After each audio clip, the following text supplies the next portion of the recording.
were so smart that they predicted that the market would fall by half if Donald Trump got elected, I wonder what their answer would be if you asked them, what if Joe Biden or Elizabeth Warren or Bernie Sanders or Pete Buttigieg and their giant trillion-dollar giveaways were to get elected? What then would the analysts say?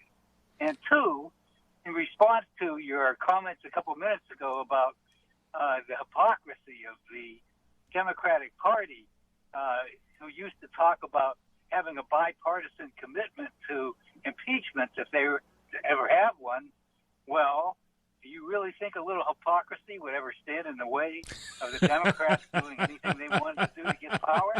Well, Al, thank you very much for your questions. The second one you already answered. The first one about all these analysts, what would they say if you ask them what would happen to the market if Bernie Sanders or Warren or Biden got elected? It may never occur to them. They don't believe they're going to get elected. Why do you think Bloomberg jumped in? Why do you think Deval Patrick jumped in? These guys are scared to death. I'm Larry Over.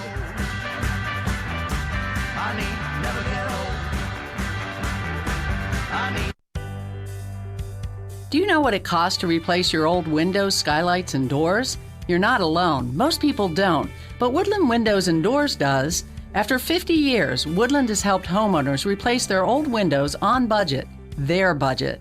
Unlike competitors' pricing gimmicks, Woodland's broad product line allows you to select what you want within your budget, and Woodland carries only reputable brands. Experienced estimators come to your home, answer your questions, explain pricing, and recommend the best solution to fit your budget. Find out what it costs to replace your old windows with quality windows you choose and expert installation you trust. Come to Woodland Windows and Doors. Stop by the showroom at the corner of Lake and Gary in Roselle and ask about their special financing, or go to woodlandwindows.com. woodlandwindows.com.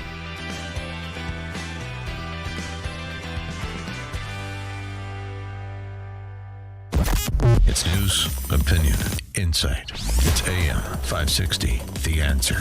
WIND, Chicago. President Trump fights back.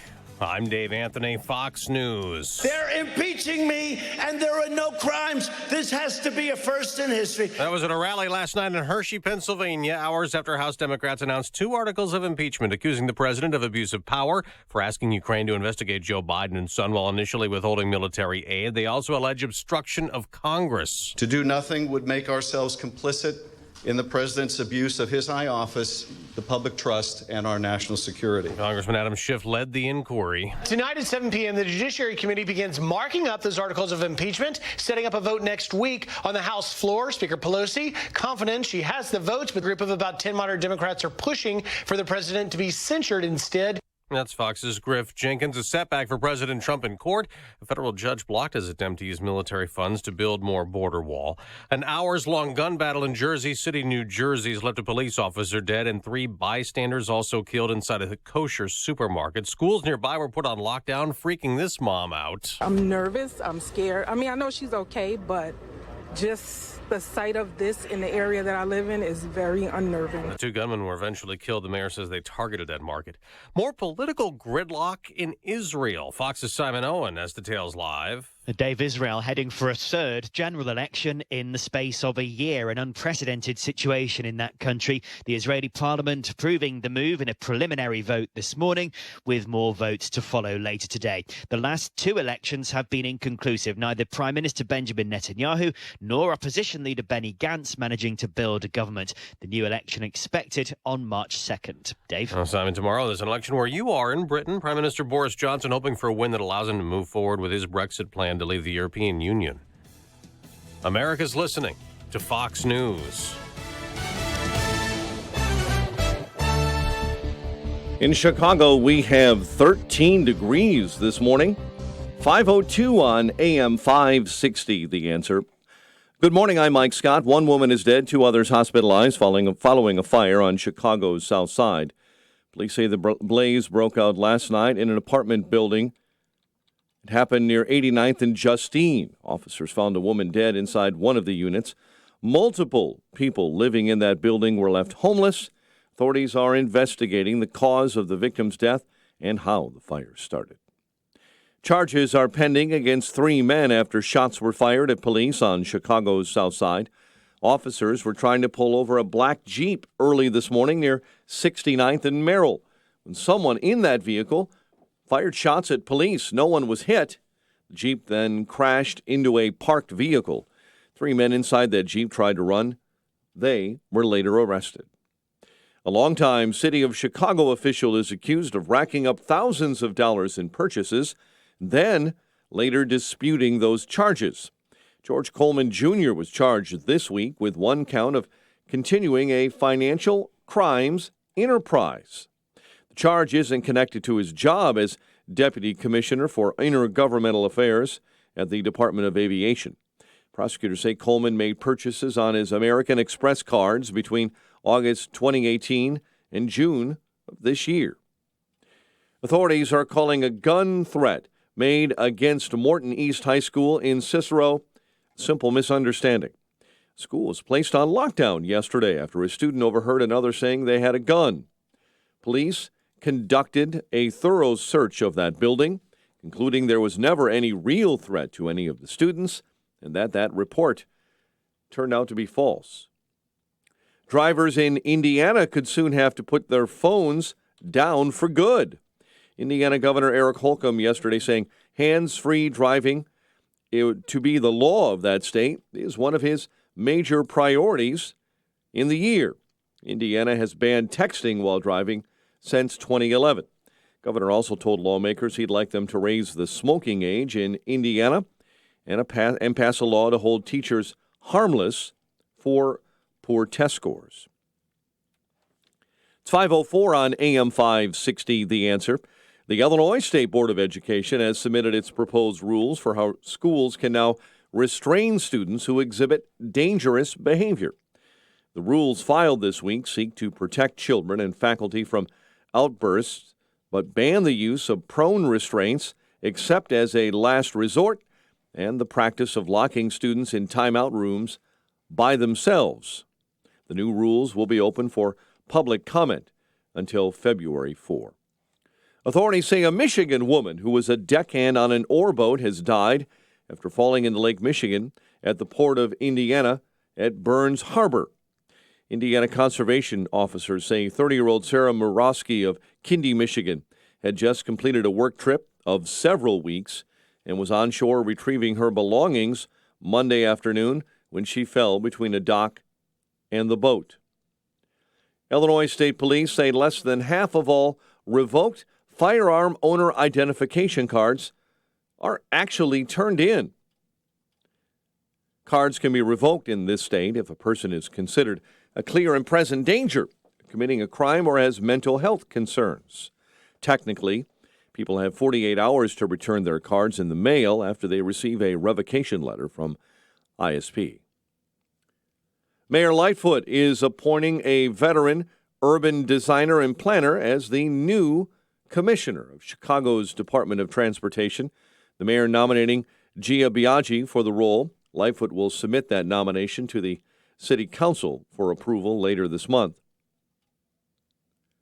An elementary school principal in Zion has been charged with sexually assaulting a Wisconsin teenager a decade earlier at a high school where he was working as a dean. Curtis Tolafree Jr., a principal at Beulah Park Elementary School, has been placed on administrative leave after district officials learned he was charged in Kenosha, Wisconsin, in connection with a lengthy sexual relationship with a female student at Bradford High School. Tuition, room, and board will remain the same for students enrolling next fall at Northern Illinois University. The university's Board of Trustees voted December 5th to accept President Lisa Freeman's recommendation to keep those costs the same. A travel advice website has ranked the most delicious streets in the world. Fodders notes that while Houston's Montrose Street has the most diversity of dining of any street in the world, overall, it still trails streets in Puerto Rico, Chicago, Paris, Vietnam, London, and New York City for overall dining impact. Here in Chicago, Taylor Street is ranked second in the world, trailing only the Calle Loaiza in San Juan, Puerto Rico. Marc-Andre Fleury made 28 saves, helped the Golden Knights to a 5-1 win over the Blackhawks in Vegas. College hoops last night. Two of the nation's top 4 teams undefeated. Number 1 Louisville goes down. Number 4 Maryland beaten. And Notre Dame beat Detroit Mercy 110-71. The news, a service of Dell. Goodbye Windows 7. Hello Windows 10. Dell's holiday sales are the perfect time to upgrade. Save big on business computers with Intel Core processors plus free shipping. Call a small business technology advisor, 877-BUY-DELL, 877-BUY-DELL, or visit Dell.com/smallbusiness. 508, and a check of traffic and weather on the way next on AM 560. Dennis Prager believes the impeachment process is a sham. Part of me hopes that they go through with it. I think that the country is not supportive. People who hate Donald Trump support it because that's all that matters to them. But if Pence were president, it would be the same thing. It's not Trump, it's a Republican, especially one who defeated Hillary Clinton when he was not supposed to. The Dennis Prager Show, weekdays at 11, right before Sean Hannity at 2 on AM 560. The Answer. This is Hugh Hewitt for townhall.com. Our nation's election is still 11 months out. We should all be watching closely as an election of enormous consequence unfolds in the United Kingdom on Thursday. If Boris Johnson is returned to number 10 Downing Street with a strong conservative majority in Parliament, the United Kingdom can finally and with certainty be free of the European Union. With such a win, the bureaucrats of Brussels will have received a lesson they will not easily forget. Indeed, the stakes are high. The free world requires economic growth and military preparedness. Johnson is committed to free markets and to maintaining and expanding the British military, especially its fleet of 4 Vanguard-class submarines that make up a crucial part of the West's nuclear deterrent. The U.S. needs the strength that would come from a U.K. finally disentangled from the EU. I'm rooting for Boris Johnson and the Tories, and you should be too. I'm Hugh Hewitt. Sponsored by ADF, Alliance Defending Freedom.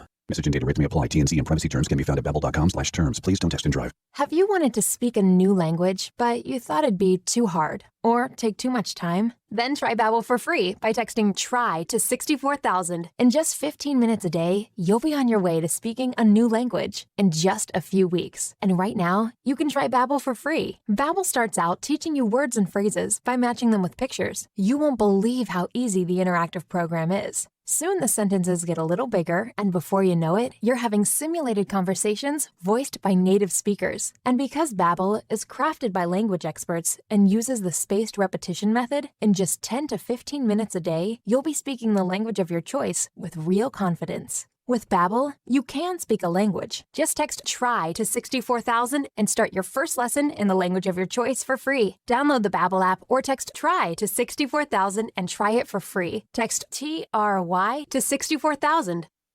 Get your truly free credit scores and free credit monitoring from Credit Karma today. Download the Credit Karma app now. Credit Karma. Here's to progress. 5:11. Let's get an update on the early morning roads. We're hearing reports just to our west of a little light snow beginning to fall in the AM 560 traffic center. Here's Jim Talamonte. We'll have those winter emergency kits ready this morning with wind chills in some parts of the Chicago area below zero. We are seeing delays right now. The outbound Stevenson after a crash at Lamont Road. It's heavy from around Cass to Lamont. Looking at about a 4 or 5 minute delay right now at most. Inbound Stevenson traffic moves well. The ramp from northbound Cass to the inbound Stevenson is set to reopen after overnight construction. Edens is clear, the Kennedy as well. Reversibles are open inbound. The exit, the outbound Kennedy, Cumberland is set to reopen. The Eisenhower is fine. No delays to report on the Ryan. I-57, Bishop Ford still okay. No delays to report on the area tollways for northwest Indiana. That's traffic. I'm Jimmy Talamonte on AM 560 The Answer. Chicago's Morning Answer starts next. Your official Chicagoland weather forecast from the 1 Hour Heating and Air Conditioning Weather Center and Brian May. Very cold today with clouds giving way to sunshine, high 25. Tonight, clear to partly cloudy, low 21. Cloudy, breezy, and milder tomorrow, high 44. Friday turning out mostly cloudy, high Friday, 42. I'm Brian May on AM 560, The Answer. 13 at O'Hare, 16 Lakefront, 13 this morning in Aurora, and 16 degrees right now at Midway. Your next news update is at 5:30. Chicago's Morning Answer with Dan and Amy starts next on AM 560, The Answer. Message and data rates may apply. Help! Seriously, I'm too young for hair loss. My hairline keeps creeping back. Receding? I got this bald spot. It's thinning everywhere. I'm gonna have to give up and shave it. Dude, put down the razor, because Bosley, America's #1 hair restoration expert, is about to give you your real hair back, permanently. Don't ignore the signs of hair loss. Bosley is giving away an absolutely free information kit that reveals all the signs to anyone who texts KEY to 85850. Bosley will show you for free how great your hair could look. Using the latest technology, Bosley's solution to hair loss is permanent and protected by the Bosley Guarantee. Plus, since Bosley has new non-surgical options, you owe it to yourself to text now for an absolutely free information kit, no matter what level of hair loss you have. Text KEY to 85850. That's KEY to 85850. This hourly segment is brought to you by the Money Hour radio show, Saturday afternoons at 3 on AM 560, The Answer. Brought to you by Pearshell Financial Group. This is Chicago's Morning Answer with Dan Proft and Amy Jacobson on AM 560, The Answer.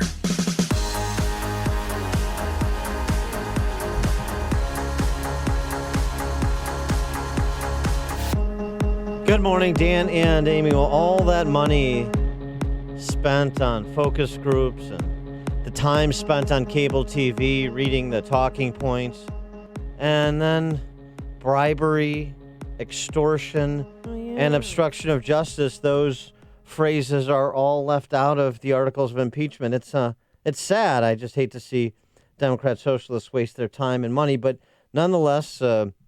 the quid pro quo that was later described as bribery, not part of it. Jerry Nadler and Adam Schiff punctuated the presser yesterday that was happening as we were closing out our show. Nadler making the seminal announcement. You'll want to remember where you were when Jerry Nadler said this. Today, in service to our duty to the Constitution and to our country, the House Committee on the Judiciary is introducing 2 articles of impeachment charging the President of the United States, Donald J. Trump, with committing high crimes and misdemeanors. Oh, I'm rattled to my core. Are Sure. you? Those echoes will reverberate through to the annals of American history, no question. 312-642-5600 is our turnkey.pro answer line, 64636. Type in DA, then a quick comment. Nadler explicated Article 1. The first article is for abuse of power. It is an impeachable offense for the President to exercise the powers of his public office to obtain an improper personal benefit while ignoring or injuring the national interest. That is exactly what President Trump did when he solicited and pressured Ukraine to interfere in our 2020 presidential election, thus damaging our national security, undermining the integrity of the next election, and violating his oath to the American people. So if that sounds familiar to you, that's what Schiff and Nadler have been saying, not just through 100 hours of hearings over the last several weeks, but since, I don't know, 19 minutes after he was inaugurated. Yeah, I mean, a version of it, right? Because there still is, the Russian collusion backdrop to everything that they're saying. Then Article 2, the impeachment. And when he was caught, when the House investigated and opened an impeachment inquiry, President Trump engaged in unprecedented, categorical, and indiscriminate defiance of the impeachment inquiry. This gives rise to the second article of impeachment for obstruction of Congress. Here, too, we see a familiar pattern in President Trump's misconduct. A president who declares himself above accountability, above the American people and above Congress's power of impeachment, which is meant to protect against threats to our democratic institutions, is a president who sees himself as above the law. Above the law, yeah, right. We must be clear. Sure, no one is above the law. Yeah, no, I know. The We president got it, right. is above the law. We know how serious you are about that. It's fascinating. This is an important point to make, so make sure you make it within your circles of influence. Not obstruction of justice, obstruction of Congress. Right. Because they couldn't wait. They couldn't be deliberative enough. They couldn't be true to due process tradition enough to actually pursue evidence to make a colorable case. So it's obstruction of what they wanted to do as members of Congress. That's one of the impeachable offenses. So flimsy is this case, borrowing from Attorney General Barr there, is they lost CBS News, Democrats. Major Garrett, who is, one of the more generally down the middle reporters in the D.C. press corps, but nonetheless, I mean, he points out what everybody should have been pointing out, but in terms of the major networks, only CBS was. Well, they clearly don't believe they have the evidence to make that case stick. Bribery, extortion, those were words that had great power and force just about a week ago, maybe 2 weeks ago, absent from this docket, if you will, of impeachment articles. And there's also something else conspicuously missing. Obstruction of justice, as Gail noted. That's what we're typically accustomed to hearing from when Congress decides whether or not a president has done something so bad that it must impeach the president. Obstructing justice has been part and parcel of both the Clinton and Nixon impeachment procedures. Not so this time. Why? Because House Democrats have, by any historical measure, accelerated this impeachment process. So they have not gone through what other impeachment processes have. Court challenges over disputed access to documents and or witnesses. If a White House defies a court order to comply with a congressional subpoena, then you can propound an article of obstruction of justice. But Democrats don't want to wait for those court procedures. In some cases, haven't even engaged them to test this question in court. So they're left with obstruction of Congress, which is a smaller sounding and, in the history of impeachment, less enforceable or less, let's say, strident accusation against the White House. In both cases, House Democrats are in full public view walking back away from some of the things they were alleging quite loudly just 2 weeks ago. And why wouldn't they? They had to walk back away or mute those things they were saying after the Mueller report came out, and certainly after Mueller's testimony on the Hill. So this is a standard issue for the Democrats. They make hysterical accusations, fact-free accusations. They suggest the president is guilty of treason, he's guilty of bribery, he's guilty of extortion, crimes under federal law. High crimes and misdemeanors, that's all I've been hearing. And they don't present any evidence. No. And then when the rubber meets the road, they walk it back and still talk in vague and self-righteous abstractions about their constitutional duties and about no one being above the law and so on and so forth. In point of fact, there are people who have behaved like they're above the law. And this was Rand Paul's point on Cavuto yesterday. And the people who have behaved like they're above the law include Adam Schiff. I see a great deal of abuse of power from someone like Adam Schiff, who uses subpoena power to gather phone records of a journalist and phone records of a fellow congressman. That, to me, smacks of abuse of power. And so I think it's in the eye of the beholder, and it looks very, very partisan in the sense that there is no crossover, there is no significant Republican. In fact, I don't think there's going to be any Republican support in the House or the Senate for this impeachment. So, as usual, the Democrat socialists are projecting onto others who they are. Yeah. And Adam Schiff said this yesterday, and it stuck with me all day because I found myself screaming at the television. The argument, why don't you just wait, amounts to this. Why don't you just let him cheat in one more election? Right. When did he cheat? Why not let him cheat just one more time? Cheat? How did he cheat? Why not let him have foreign help just one more time? That is what that argument amounts to. Right, can you help me out? How did he cheat in the first election? The fierce urgency of now. Yeah, no more cheating. Well, the House Judiciary Committee, when they had Nixon, they met from February, I believe, until June. And with Trump, it was just a day and a half. You think they're trying to ramrod this through, Congress and take a House vote? Well, I'll tell you, Is this possible? The high-minded rhetoric, dramatically delivered by Schiff and Nadler, it's not convincing some in their own ranks. Story out of Politico yesterday. Small group of Democrats float censure instead of impeachment. Yep. About 10 lawmakers, a bunch of them in swing districts, including Representatives Josh Gottheimer, Kurt Schrader, Anthony Brindisi, Gottheimer, New Jersey, Brindisi, New York, Schrader, Oregon, Ben McAdams from Utah.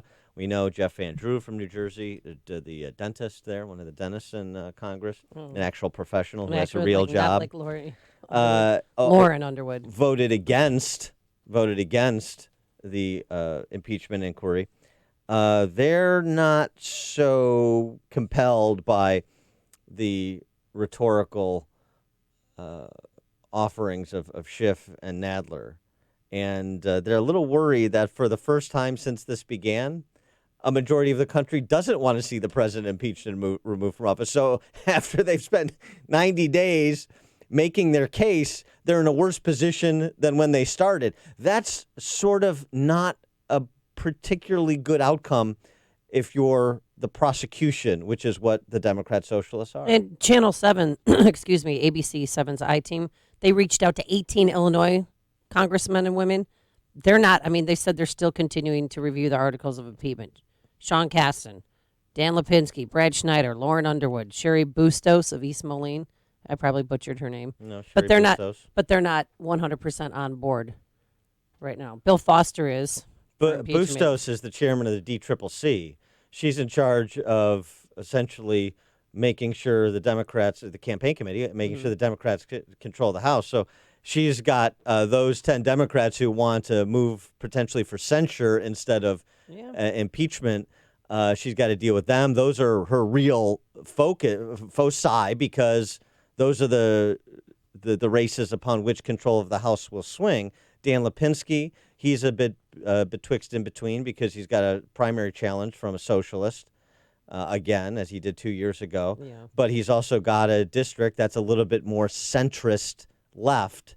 And he's a pro-life Democrat, right? Yeah, a little bit more centrist left than, the city Democrats and, frankly, even some of the suburban Democrats, lunatics like Sean Casten, who the West suburbs should be ashamed represents them. And Sean Casten, forget he's weighing the evidence. That's posturing. Sean Casten is an honorary member of the Squad.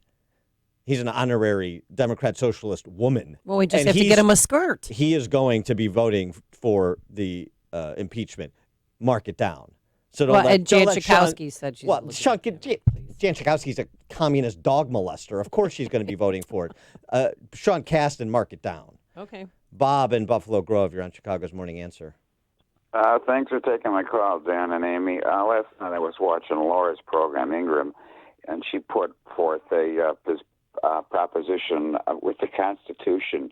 It does permit the impeachment of civil members or whatever of, like, let's say, Congress.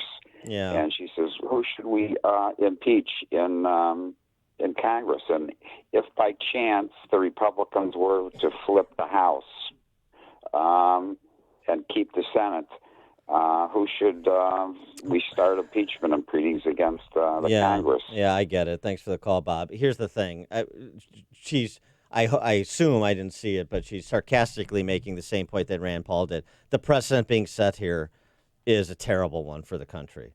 I don't like you. I disagree with you. I've got the numbers on my side, so I'm going to impeach you. This doesn't bode well for our country. They say in such serious tones that this threatens democracy. Well, what really threatens democracy is that if we're going to impeach every president that comes along because we don't like their tone or we don't like their demeanor or we think they're not courteous. So I think these are things that should be taken care of at the ballot box. I really, the things I'm concerned about are people like Adam Schiff using subpoena power to actually get the phone records of a fellow congressman. I think that's obscene, and I think really he ought to be censured for it. All this is we can't beat you in 2020, so this is our last-ditch effort because they have no strong candidate that's going to beat President Trump. Al Green was telling the truth, Yeah. representative from Houston, when he said we have to impeach him, otherwise he's going to win re-election. An excited utterance from Al Green. I'll tell you what, something else, too. The juxtaposition yesterday of them announcing their articles of impeachment, and an hour later, essentially it becomes public that they've agreed, House Democrats and the White House have agreed on the USMCA, and that's going to move forward. So I'm sorry, help me here. If Trump is Putin's man in D.C., right, then are Democrats now also colluding with the Russians?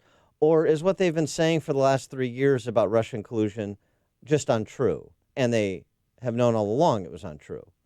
You know, by the transitive property of politics, if Trump is who they say he is, then now they're in legion with who they say Trump is colluding with, aren't they? Or they're just rank liars. You pick. This is the morning show more Chicago radio listeners are choosing. This is Chicago's Morning Answer on AM 560. The Answer. Tom Killoran Photography is ready to memorialize your next event with photos that come to life and preserve the memories for generations. They can accommodate your large group photos to individual portraits, wallet size to panoramic. They can even print your photos on location as a take-home keepsake for your party guests. Visit KilloranPhotography.com. AM 560 The Answer hired Tom Killoran Photography for our annual charity golf outing, and the finished product was amazing. Book Tom Killoran Photography for your upcoming corporate event, family reunion, wedding, bar mitzvah, or any event you want to capture forever. And those old family videos you have on VHS tape, it's time to preserve them forever. Tom Killoran Photography can transfer your beloved memories to DVD and can restore your older faded photos or enlarge them. Visit KilloranPhotography.com. KilloranPhotography.com. KILLORAN Photography.com. AM 560. The Answer. Dan and Amy, Steve in Lincoln Park, you're on Chicago's Morning Answer. Hey, good morning. Morning. How are you? Good. Hey, I was just wondering. Let me get this thing off speaker. No, I was wondering if we flip the House. Yes. Why can't we reverse the articles of impeachment? Well, thanks for the call, Tom. Steve, excuse me. We can't reverse the articles of impeachment because they're going to be voted on next week. Yeah, on the 12th. And then more likely than not, there'll be a trial in January, and this will all be done before the end of the first quarter of next year. And so the that's House why. Judiciary Committee members are meeting tonight behind closed doors.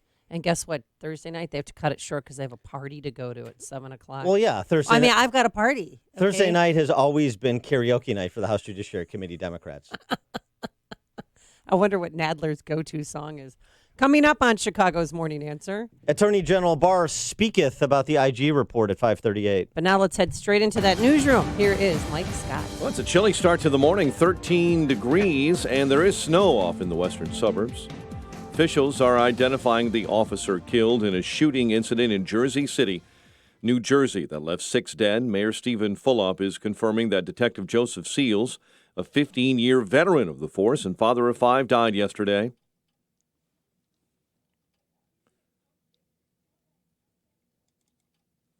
Meantime, the mayor says it all started around noon near Bayview Cemetery when Detective Joseph Seals approached a suspect and was shot and killed. The Jersey City mayor says the cop that was killed was one of the city's best. 2 suspects killed the officer Tuesday before they fled to a kosher supermarket, where they then got into an hours-long shootout with police. The U.S. is turning over 4 military bases in South Korea today. The U.S. has also started the process of turning over the former American military headquarters in the heart of Seoul. The House Judiciary Committee begins consideration of articles of impeachment against President Trump this evening. The president last night called the charges of impeachment against him flimsy and ridiculous. They said these 2 things are not even a crime. This is the lightest, weakest impeachment.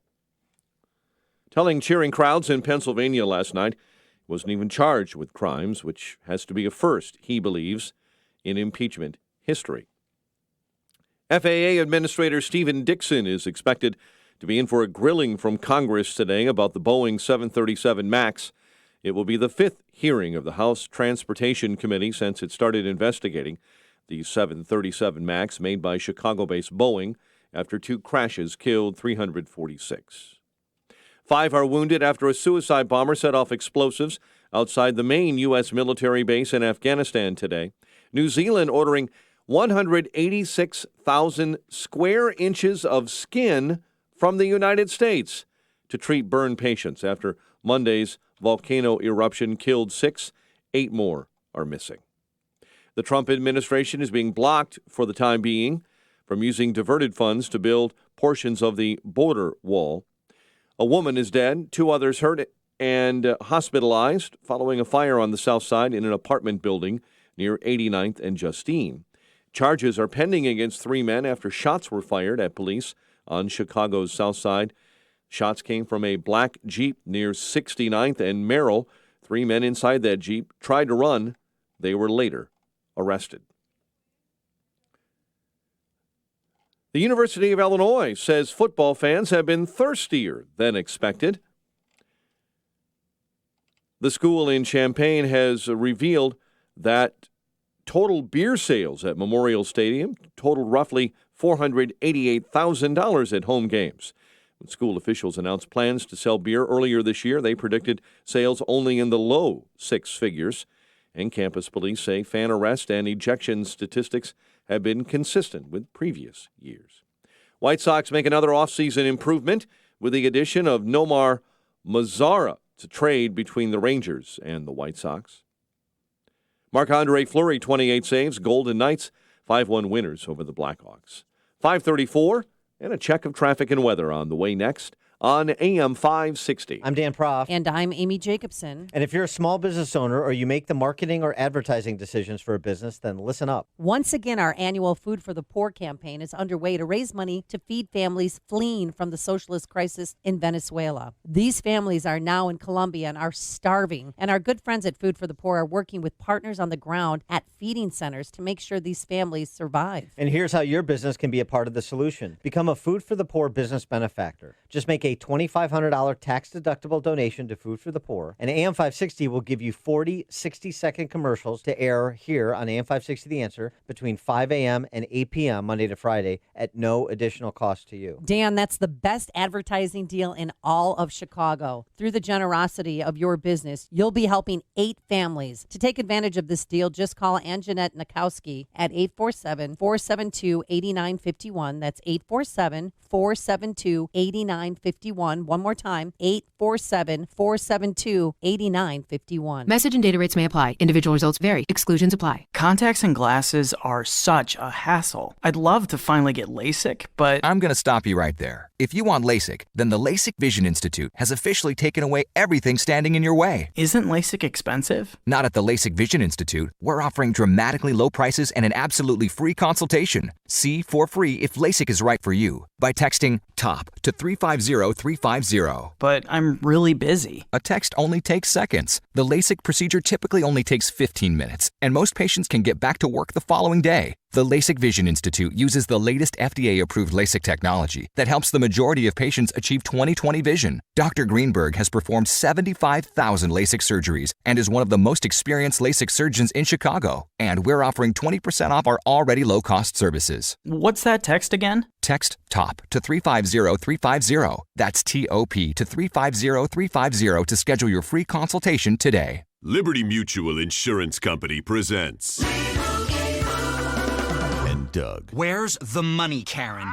I'm sorry, the money? The money you saved by having Liberty Mutual customize your home insurance, so you only pay for what you need. Oh, that money. I used it to add to my collection of clown paintings. Take a look. Amazing. Wow. Liberty, liberty, liberty, liberty. Only pay for what you need at libertymutual.com. Ordinary bar soaps may do a good job of cleansing. Easy. Done and done. But with Dove, you get a whole lot more. Because every bar is made with 1/4 moisturizing cream. So you get a gentle clean that leaves skin feeling soft, smooth, and nourished. Upgrade to Dove, the bar that gives you more. It cleanses and cares. Plus, it's #1 recommended by dermatologists. Now that is money well spent. Dove. Get more from your beauty bar. 5:37 AM 560 traffic center time, and Jim Talamonte. In West Chicago this morning, crash on Roosevelt Road at Joliet Street. Traffic starting to build on the expressways inbound Bishop Ford. Seeing congestion in Cottage Grove and the Merge. Just a 1 or 2 minute delay right now. Some outbound road work on I-57 on the Cal-Sag Channel in the right lane. Traffic still light. 57. No delays to report on the Eden, Kennedy, or the Eisenhower. Traffic's getting a little bit congested on the inbound Stevenson past Cicero. Ryan's still okay. Tollways are looking good right now. No problem to report on I-80 eastbound or westbound. There is ongoing work at the Des Plaines River Bridge. 8094 looks good. Same goes for I-65 and the Indiana Toll Road. That's traffic. I'm Jim Talamonte on AM 560, The Answer. Chicago's Morning Answer continues next. Your official Chicagoland weather forecast from the 1-hour heating and air conditioning weather center. Very cold this morning. Clouds will give way to sun. Will top out at 26. Clear to partly cloudy and 19 overnight. 44 tomorrow. 13 at O'Hare, 16 Lakefront. Your next news update is at 6. Chicago's Morning Answer with Dan and Amy continues next on AM 560, The Answer. This hourly segment is brought to you by On Target Radio. From firearms and Second Amendment rights to personal freedoms and government intrusions. Listen here Sunday nights at 9. If you're looking for the latest news, insight into what it means, and the sharpest opinion, there's only one station in Chicago where you can turn, and it's this one. We're AM 560, The Answer. Top of the morning, Dan and Amy. Carter Page. Carter Page has some questions for the FBI as well as for the Department of Justice, as well as for the political ruling class, starting with the Ray Donovan question. And no, I'm not talking about the Liv Schreiber character. Thank you. He wants his reputation back. Where does he go to get his reputation back? Yeah. Ray Donovan famously uttering those words, Reagan's Secretary of Labor, after he was acquitted on corruption charges in New York State. My name is Carter Page, and I wish you were hearing it for the first time, Carter Page writes in the Wall Street Journal. If you were, I could introduce myself, former naval officer who has worked for political figures from both parties, but my identity has been reduced to a series of false accusations. If something isn't done to prevent future abuses of power by intelligence agencies, I won't be the last to lose his good name this way. He reminds us, my experience should be a warning. For 3 years, I opened myself up to more than 40 hours of interrogation without a lawyer, including full days of questioning before the House and Senate Intelligence Committees and by Special Counsel Robert Mueller's team. After all this testimony and after more than a year of round-the-clock surveillance under FISA warrants, I have never been charged with any crime. If senators don't demand answers, they're practically inviting intelligence agencies to use their surveillance powers to target domestic political opponents. I will never completely restore my name. All I can do is try to make sure this never happens again. And this was a point that Donald Trump made in his rally in Hershey, Pennsylvania last night as well. They knew right at the beginning that it was all a frame-up, a setup. But they hid it so that nobody could see it, so they could keep it going on, thinking they were going to hurt us politically. But now we're stronger politically than we were ever before. Look how they've hurt people. They've destroyed the lives of people that were great people, that are still great people. Their lives have been destroyed by scum, okay, by scum. Yeah, I mean, he went on. He said that, excuse me, he's been forced to live like a fugitive. He still doesn't feel safe enough to have a fixed residence. I mean, his life is ruined. So here's the thing. The reason that Trump is stronger politically after all of this is because Americans don't like people being treated unfairly. But they don't like people being spied on. Well, yes, that's part of the unfairness. Yeah. And Carter Page was treated unfairly. And there's no reckoning for it. So, and, you know, the little guy understands that, well, if they can treat the President of the United States unfairly, if they can take Carter Page's, effectively his liberty away from him in addition to his reputation for the period of time in question, then why couldn't they do it to me? Certainly if I ever consider getting mixed up in the world of politics, they could, which is why maybe I'll just stay away from that world. And, oh, by the way, this is no longer in dispute. If you read the Horowitz report and you have a little institutional memory, I know you're not going to get that from the Beltway big government media. You will hear, though, and to their credit, from journalists, authors, pundits like Molly Hemingway at The Federalist, as well as journalists on the left, authors, pundits on the left, like Matt Taibbi strikes again as, something approximating a pretty fair arbiter of the facts here. Matt Taibbi writing in Rolling Stone, corroboration zero. An inspector general's report reveals the Steele dossier was always a joke. But it's more than that. The much ridiculed Nunes memo about what was going on at Justice, about what the FBI was doing to manipulate information before the FISA court in order to obtain surveillance warrants, including a series of surveillance warrants they obtained with respect to Carter Page. That Nunes memo, dismissed, ridiculed by Nancy Pelosi as a bogus. Washington Post called it a joke and a sham. Well, you know what? The Nunes memo, it's true. It's true. Writing in the Rolling Stone, Democrats are not going to want to hear this, Matt Taibbi, since conventional wisdom says former House Intel Chief Devin Nunes is a conspiratorial evildoer, but the Horowitz report ratifies the major claims of his memo. As noted, Horowitz establishes that the Steele report was crucial to the FISA process. A Steele report, the dossier, completely uncorroborated. Corroboration zero. He confirms, Horowitz, that Nunes' assertion the FBI double-dipped in citing both Steele and a news story using Steele as an unnamed source. Horowitz listed the idea that Steele did not directly provide information to the press as one of 7 significant inaccuracies or omissions in the first FISA application. Horowitz also verifies the claim that Steele was closed for cause for talking to media, that Steele was closed for cause for talking to media, officially cut off as a confidential human source to the FBI. He shows that Steele continued to talk to Justice official Bruce Orr, number 3 at Justice, before and after Steele's former relationship with the FBI ended. His report confirms that the Steele information had not been corroborated when the FISA application was submitted, which was another key point in the Nunes memo. So, I'm sorry, who are the conspiracy theorists? On the other side of it, Molly Hemingway recounts how the Schiff memo, which was a response to the Nunes memo, right? Adam Schiff, the hero of the left, the Torquemada of the 21st century, more like. Molly Hemingway details how the IG's report repudiates the major contentions in the Schiff memo, which were in response to the Nunes memo. They may say, oh, this is inside baseball and one party. No. These are assertions that were made by a former and current chairman of the House Intelligence Committee, both of whom had an instrumental role in this entire saga. And one memo is backed up by the IG's report.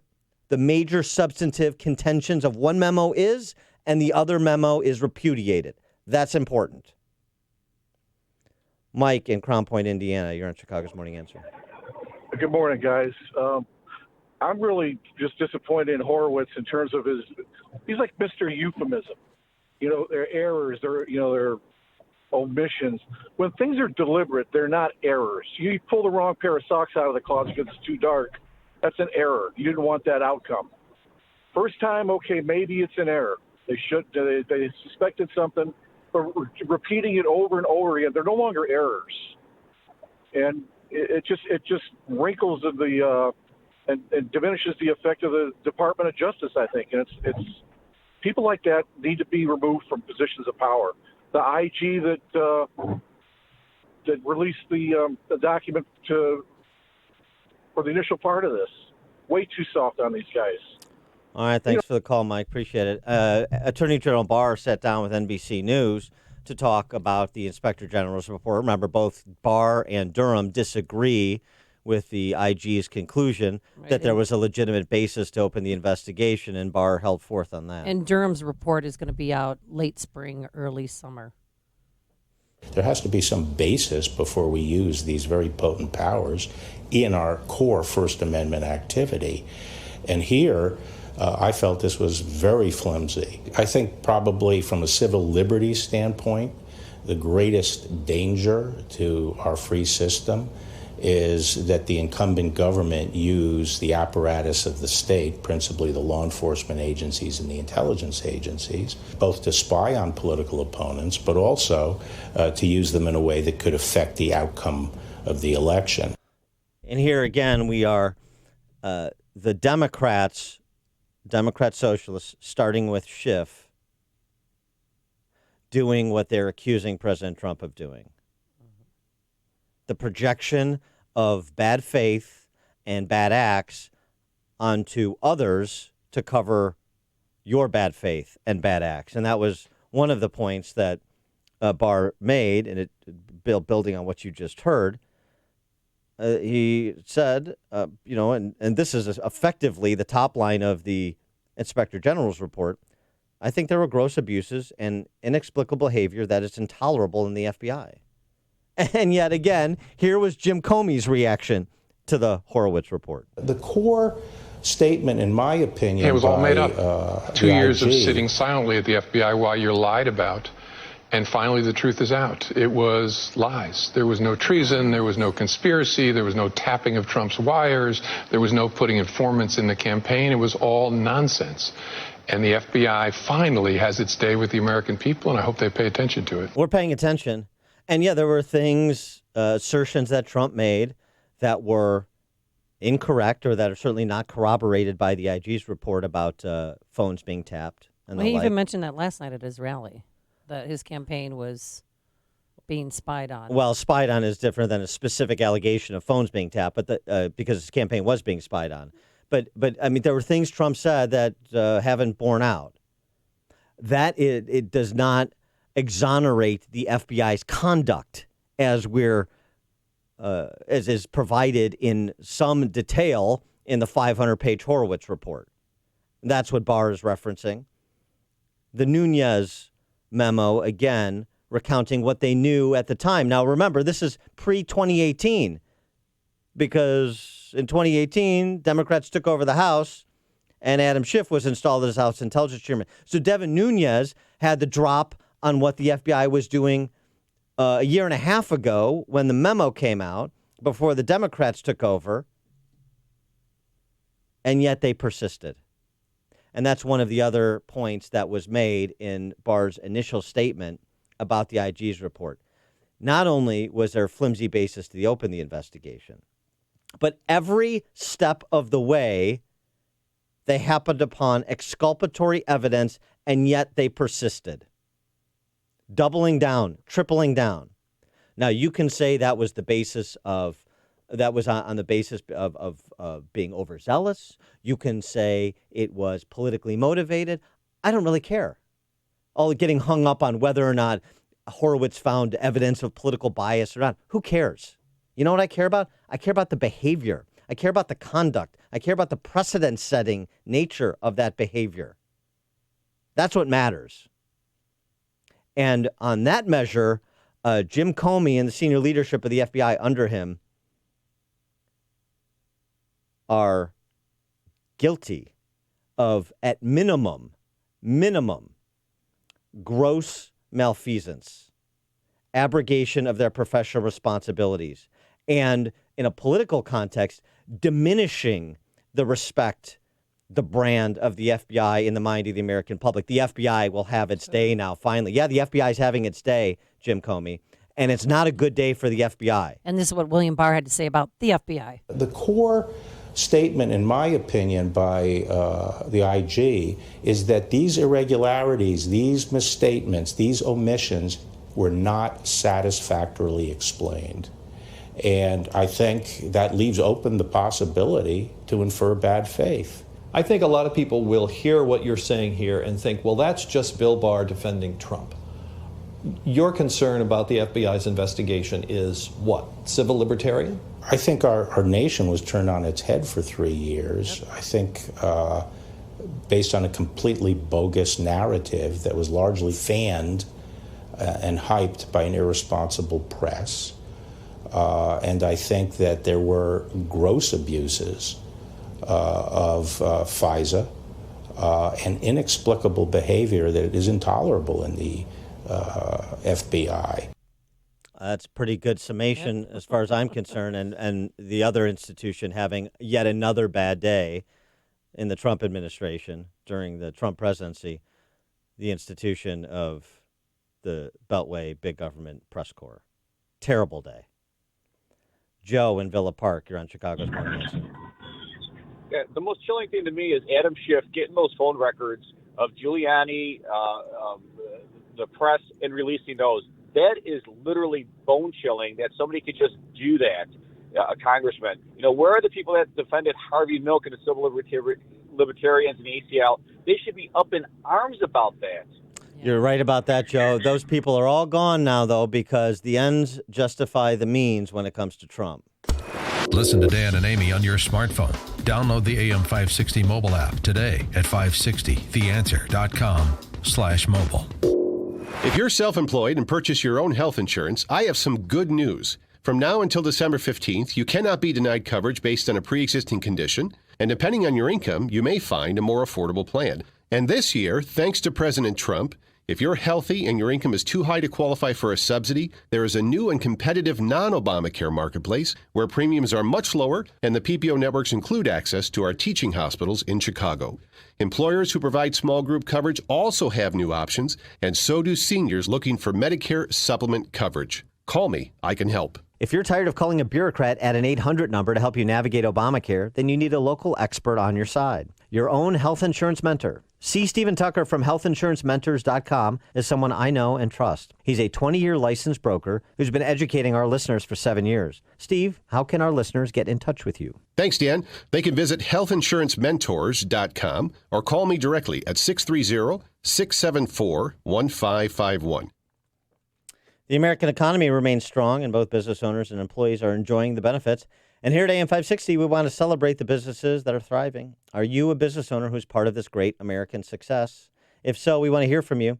Once again, we're taking our show out on the road. We'll be broadcasting from Chicagoland businesses, enjoying success as they serve their customers and clients through the hard work of their employees.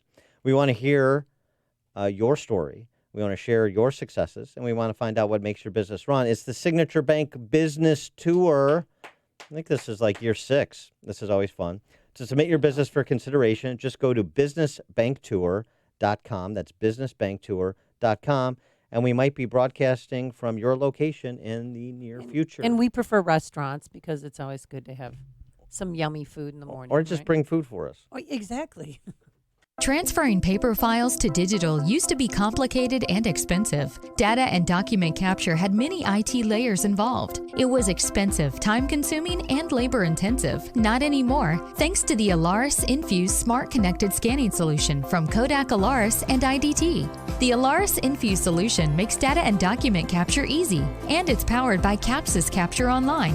Within a matter of minutes, you'll be able to accurately and reliably onboard content with instant notification of data issues, making the entire capture process smarter and more efficient. IDT can show you how to onboard content and make point-of-origin capture simple with the Alaris Infuse solution. Relieve the burden of managing and maintaining business systems with IDT, helping your business keep pace with the evolution of information production and management. Set up a consultation today. Visit ready4idt.com. That's ready4idt.com. Or call 877-SCAN-IDT. IDT, putting paper in its place. Doors or windows sticking? Uneven floors? New cracks in your drywall or exterior brickwork? Bowing basement walls? Does any of this sound familiar?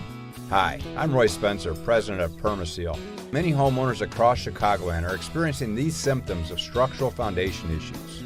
All too often I hear of a homeowner that paid for an expensive consultation just to determine the problem. Don't be one of them. Call Permaseal at 800-421-SEAL. Our certified structural consultants will thoroughly evaluate your foundation and offer a permanent solution at absolutely no charge. From Waukegan to DeKalb to Kankakee, we're committed to providing you with quality products and the superior service that you deserve. Call Permaseal today at 800-421-SEAL. When the work is done, you'll have a transferable warranty along with priceless peace of mind. That's 800-421-SEAL or visit permaseal.net. Known best for being better, Permaseal. Are you struggling with gift ideas this year? Give the gift of massage from Massage Therapy Center of Winnetka, the oldest and best rated massage therapy center on the North Shore. Order instant gift cards online by visiting MassageWinnetka.com. Share and give the gift of therapeutic massage this holiday season from Massage Therapy Center of Winnetka, a proud supporter of Food for the Poor and AM 560. Founded in 1989 by owner and director John G. Lewis, Massage Therapy Center of Winnetka is open every day of the week, featuring 9 exceptional therapists on staff, known for the best sports massage, pain relief, relaxation, and stress reduction treatments. Struggling with gift ideas? Give the gift of massage and relaxation from Massage Therapy Center of Winnetka. Order instant gift cards online by visiting MassageWinnetka.com and check out their holiday specials. That's MassageWinnetka.com, MassageWinnetka.com, or call 847-446-5700, 847-446-5700. AM 560, The Answer. Coming up on Chicago's Morning Answer. Action taken in response to that Pensacola terrorist attack at the Naval Air Station there. We'll detail it at 6:06. Oh, and a new Harris poll shows her in first place. Yes, I'm talking about Hillary Clinton. Will she or won't she? But first, let's get into the newsroom. Here is Mike Scott. One woman is dead, 2 others hospitalized following a fire on Chicago's South Side. Charges pending against 3 men after shots were fired at police on the South Side near 69th and Merrill. Longtime City of Chicago official is accused of racking up thousands of dollars in purchases and then disputing those charges. White Sox trade for a big bat. Golden Knights cruise past the Blackhawks. WIND. Chicago News Time is 6 o'clock. He calls impeachment stupid. I'm Dave Anthony, Fox News. They're embarrassed by the impeachment, and our poll numbers have gone through the roof. That was at a Trump rally last night in Hershey, Pennsylvania. The president insisting he committed no crimes, and the Democrats are trying to nullify an election and overthrow democracy, but he told his supporters, It's not going to happen. Don't worry about it. I wouldn't lose too much sleep over it. So what's next? Fox's Rachel Sutherland live in Washington. Dave, the House Judiciary Committee will start debating 2 articles of impeachment tonight, abuse of power and obstruction of Congress. The panel could vote to recommend the articles as soon as this week to the House floor, teeing up a potential Senate trial. Democratic leader Chuck Schumer is expected to negotiate the details with Senate Republicans. I'm not going to get into the specifics, but it should be fair, it should be bipartisan, and it should let the facts come out. Senate Majority Leader Mitch McConnell has signaled the trial would begin in early January. Dave? Now, Rachel, the president also said at his rally there is a silver lining to impeachment. The U.S.-Mexico-Canada trade agreement. Democrats are moving that forward at the same time, preparing a vote soon. Incredible deal, and replacing the worst. NAFTA. The president has also lost a round in court over the border wall. A federal judge blocked his attempt to transfer more than $3 billion in military construction money to pay for more wall building. A police officer is being mourned in Jersey City, New Jersey. One of the 4 people murdered in an hours-long gun battle. Detective Joseph Seals. 2 other officers were also shot yesterday. They were released from the hospital. We know that Seals was credited for his exceptional work in taking illegal guns off of the streets. He was in plain clothes when he was shot and killed, engaging one or both of those active shooters yesterday. Fox's Brian Yennis in New Jersey City. The gunmen were eventually killed. The other 3 victims in a kosher supermarket the mayor believes was targeted. America's listening to Fox News. 13 degrees at 6:02 on AM 560, The Answer, and good morning. I'm Mike Scott. One woman is dead, 2 others hospitalized following a fire on Chicago's South Side.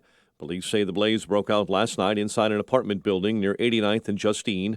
Multiple people living in that building were left homeless. Authorities investigating a cause. Charges are pending against 3 men after shots were fired at police on the South Side. Officers tried to curb a black Jeep early this morning near 69th and Merrill when someone inside that vehicle fired shots at police. No one was hit. Oak Park and River Forest High School in Oak Park dealing with many cases of whooping cough. 5 cases have been reported since last month. As a result, buildings and ground staff performing extra sweeps to try and clean and sanitize that school building. Whooping cough is highly contagious and easily transmitted through coughing and sneezing. Former elementary school principal in Aurora facing jail time for not reporting a possible child abuse situation. Matt Willingman was found guilty yesterday of violating a mandated reporter law. Prosecutors say he didn't report an allegation made by a man who claimed his 9-year-old stepson was touched by a school social worker at O'Donnell Elementary School. Willingman resigned from O'Donnell after being charged last year. White Sox make another offseason improvement, a big one with a big bat. Nomar Mazara. Dallas Morning News says the club acquired the outfielder from the Rangers in exchange for a minor leaguer, Steele Walker. Sox believe Mazara will fit right into right field and boost offensive production. He had 19 big home runs last year. 28 saves for Marc-Andre Fleury. Golden Knights 5-1 winners over the Blackhawks in Las Vegas. The news service of Credit Karma. Get your truly free credit scores and free credit monitoring from Credit Karma today. Download the Credit Karma app now. Credit Karma, here's to progress. 6:04 and a check of traffic and weather on the way next on AM 560. Dennis Prager believes the impeachment process is a sham. Part of me hopes that they go through with it. I think that the country is not supportive. People who hate Donald Trump support it because that's all that matters to them. But if Pence were president, it would be the same thing. It's not Trump, it's a Republican, especially one who defeated Hillary Clinton when he was not supposed to. The Dennis Prager Show, weekdays at 11, right before Sean Hannity at 2 on AM 560. The Answer. Goodbye 2019, goodbye Windows 7. Dell's holiday sales are the perfect time to say hello to 2020 and a Windows 10 upgrade. Save big on their latest business computers powered by Intel Core processors. Don't forget to shop servers, storage, and thousands of top brand electronics, all with free shipping. Call a small business technology advisor to help you find the right tech for your business needs at 877-BUY-DELL. That's 877-BUY-DELL or visit Dell.com/business deals. Hey there, I'm Scott Tannen, founder of Boll & Branch. We make incredibly soft organic cotton sheets that millions of Americans love. And yep, 3 U.S. presidents. Today, I'm announcing our 12 Deals of Christmas sale. No partridges in a pear tree or anything like that, but amazing deals every day on our award-winning, ethically made sheets, linens, and gifts. Merry Christmas from all of us at Boll & Branch. Visit bollandbranch.com and find a new deal every day. That's BOLL and BRANCH.com. Go to bollandbranch.com. Are you struggling with gift ideas this year? Give the gift of massage from Massage Therapy Center of Winnetka, the oldest and best-rated massage therapy center on the North Shore. Order instant gift cards online by visiting MassageWinnetka.com. Share and give the gift of therapeutic massage this holiday season from Massage Therapy Center of Winnetka, a proud supporter of Food for the Poor and AM 560. Founded in 1989 by owner and director John G. Lewis, Massage Therapy Center of Winnetka is open every day of the week, featuring 9 exceptional therapists on staff, known for the best sports massage, pain relief, relaxation, and stress reduction treatments. Struggling with gift ideas? Give the gift of massage and relaxation from Massage Therapy Center of Winnetka. Order instant gift cards online by visiting MassageWinnetka.com and check out their holiday specials. That's MassageWinnetka.com, MassageWinnetka.com, or call 847-446-5700, 847-446-5700. Switch to the family plan that gives you more. Get unlimited data, talk, and text so the whole family can stay connected on their super reliable, super fast nationwide network. Boost Mobile, the switch that gives you more. 6:07 AM 560 traffic center time and Jim Telemonti. Inbound Bishop Ford Freeway traffic is heavy for 115th to the Verge. Right now it's 24 minutes from 8094 to the Ryan. 57 just a tad congested approaching the Verge. The Ryan looks pretty good except for a tight spot from 95th to 71st. And then approaching downtown, we're looking at about 19 minutes from 95th to the Burn Circle. Eden's clear. Kennedy, 23 minutes. O'Hare to downtown. Outbound 21. Got Eisenhower. Delays are from Manheim to Des Plaines Avenue. 33 minutes. 390 to downtown. Outbound still fine at 29. Inbound Stevenson, you're looking at about a 5 or 6 minute delay from Harlem to Pulaski. No problems to report on the area tollways right now. That's traffic. I'm Jim Telemonti on AM 560 The Answer. Chicago's Morning Answer continues next. Your official Chicagoland weather forecast from the 1 Hour Heating and Air Conditioning Weather Center and Brian May. Clouds giving way to some sunshine today and very cold, high 25. Clear to partly cloudy tonight, low 21. Milder tomorrow, high 44. Partly cloudy tomorrow night, low 31. Friday, cloudy, high 42. I'm Brian May on AM 560, The Answer. It is 13 at O'Hare, 16 Lakefront, 16 at Midway. Your next news update is at 6:30. Chicago's Morning Answer with Dan and Amy continues next on AM 560, The Answer. Find holiday gift ideas for you and the family at the leading indoor shooting range, Shoot Point Blank. Check out great savings on ammo, accessories, firearms, and more. Not sure what to get? Shoot Point Blank offers gift cards too. See shootpointblank.com for details. This is Chicago's Morning Answer with Dan Proft and Amy Jacobson on AM 560. The Answer.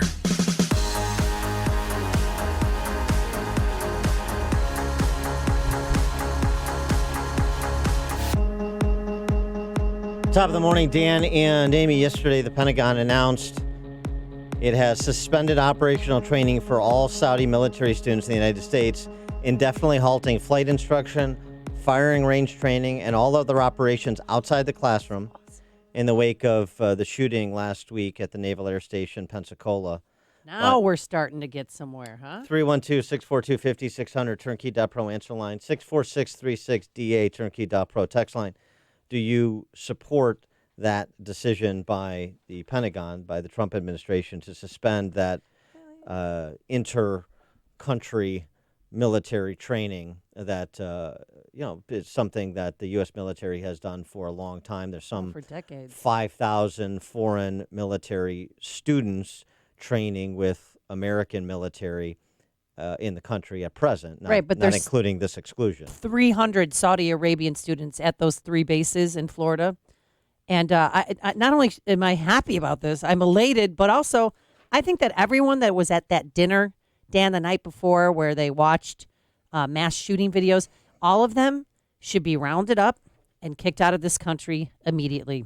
I don't care about the judicial system or knowing, if they were, part of the crime. I just want them out of the country because they don't have America's best interest at heart, and they used us, and they helped a madman kill Americans. Well, so they can go bye-bye too. Immediately. There's pack it up. Yeah, out.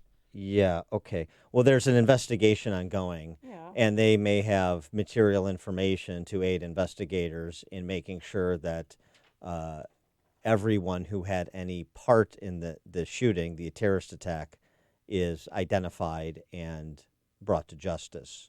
So let's focus on the outcome we want and how best to get there, rather than just sort of on knee-jerk retribution. Maybe that to me makes I'm more about sense. Street justice. Yeah, I don't know. Right, kill them all and let God what sort about, them out. All right, so the 300 Saudi Arabians aren't going to have this training.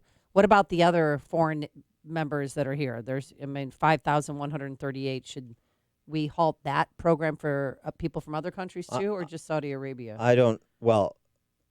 This is going to affect 900 Saudi students across the country, according to DOD.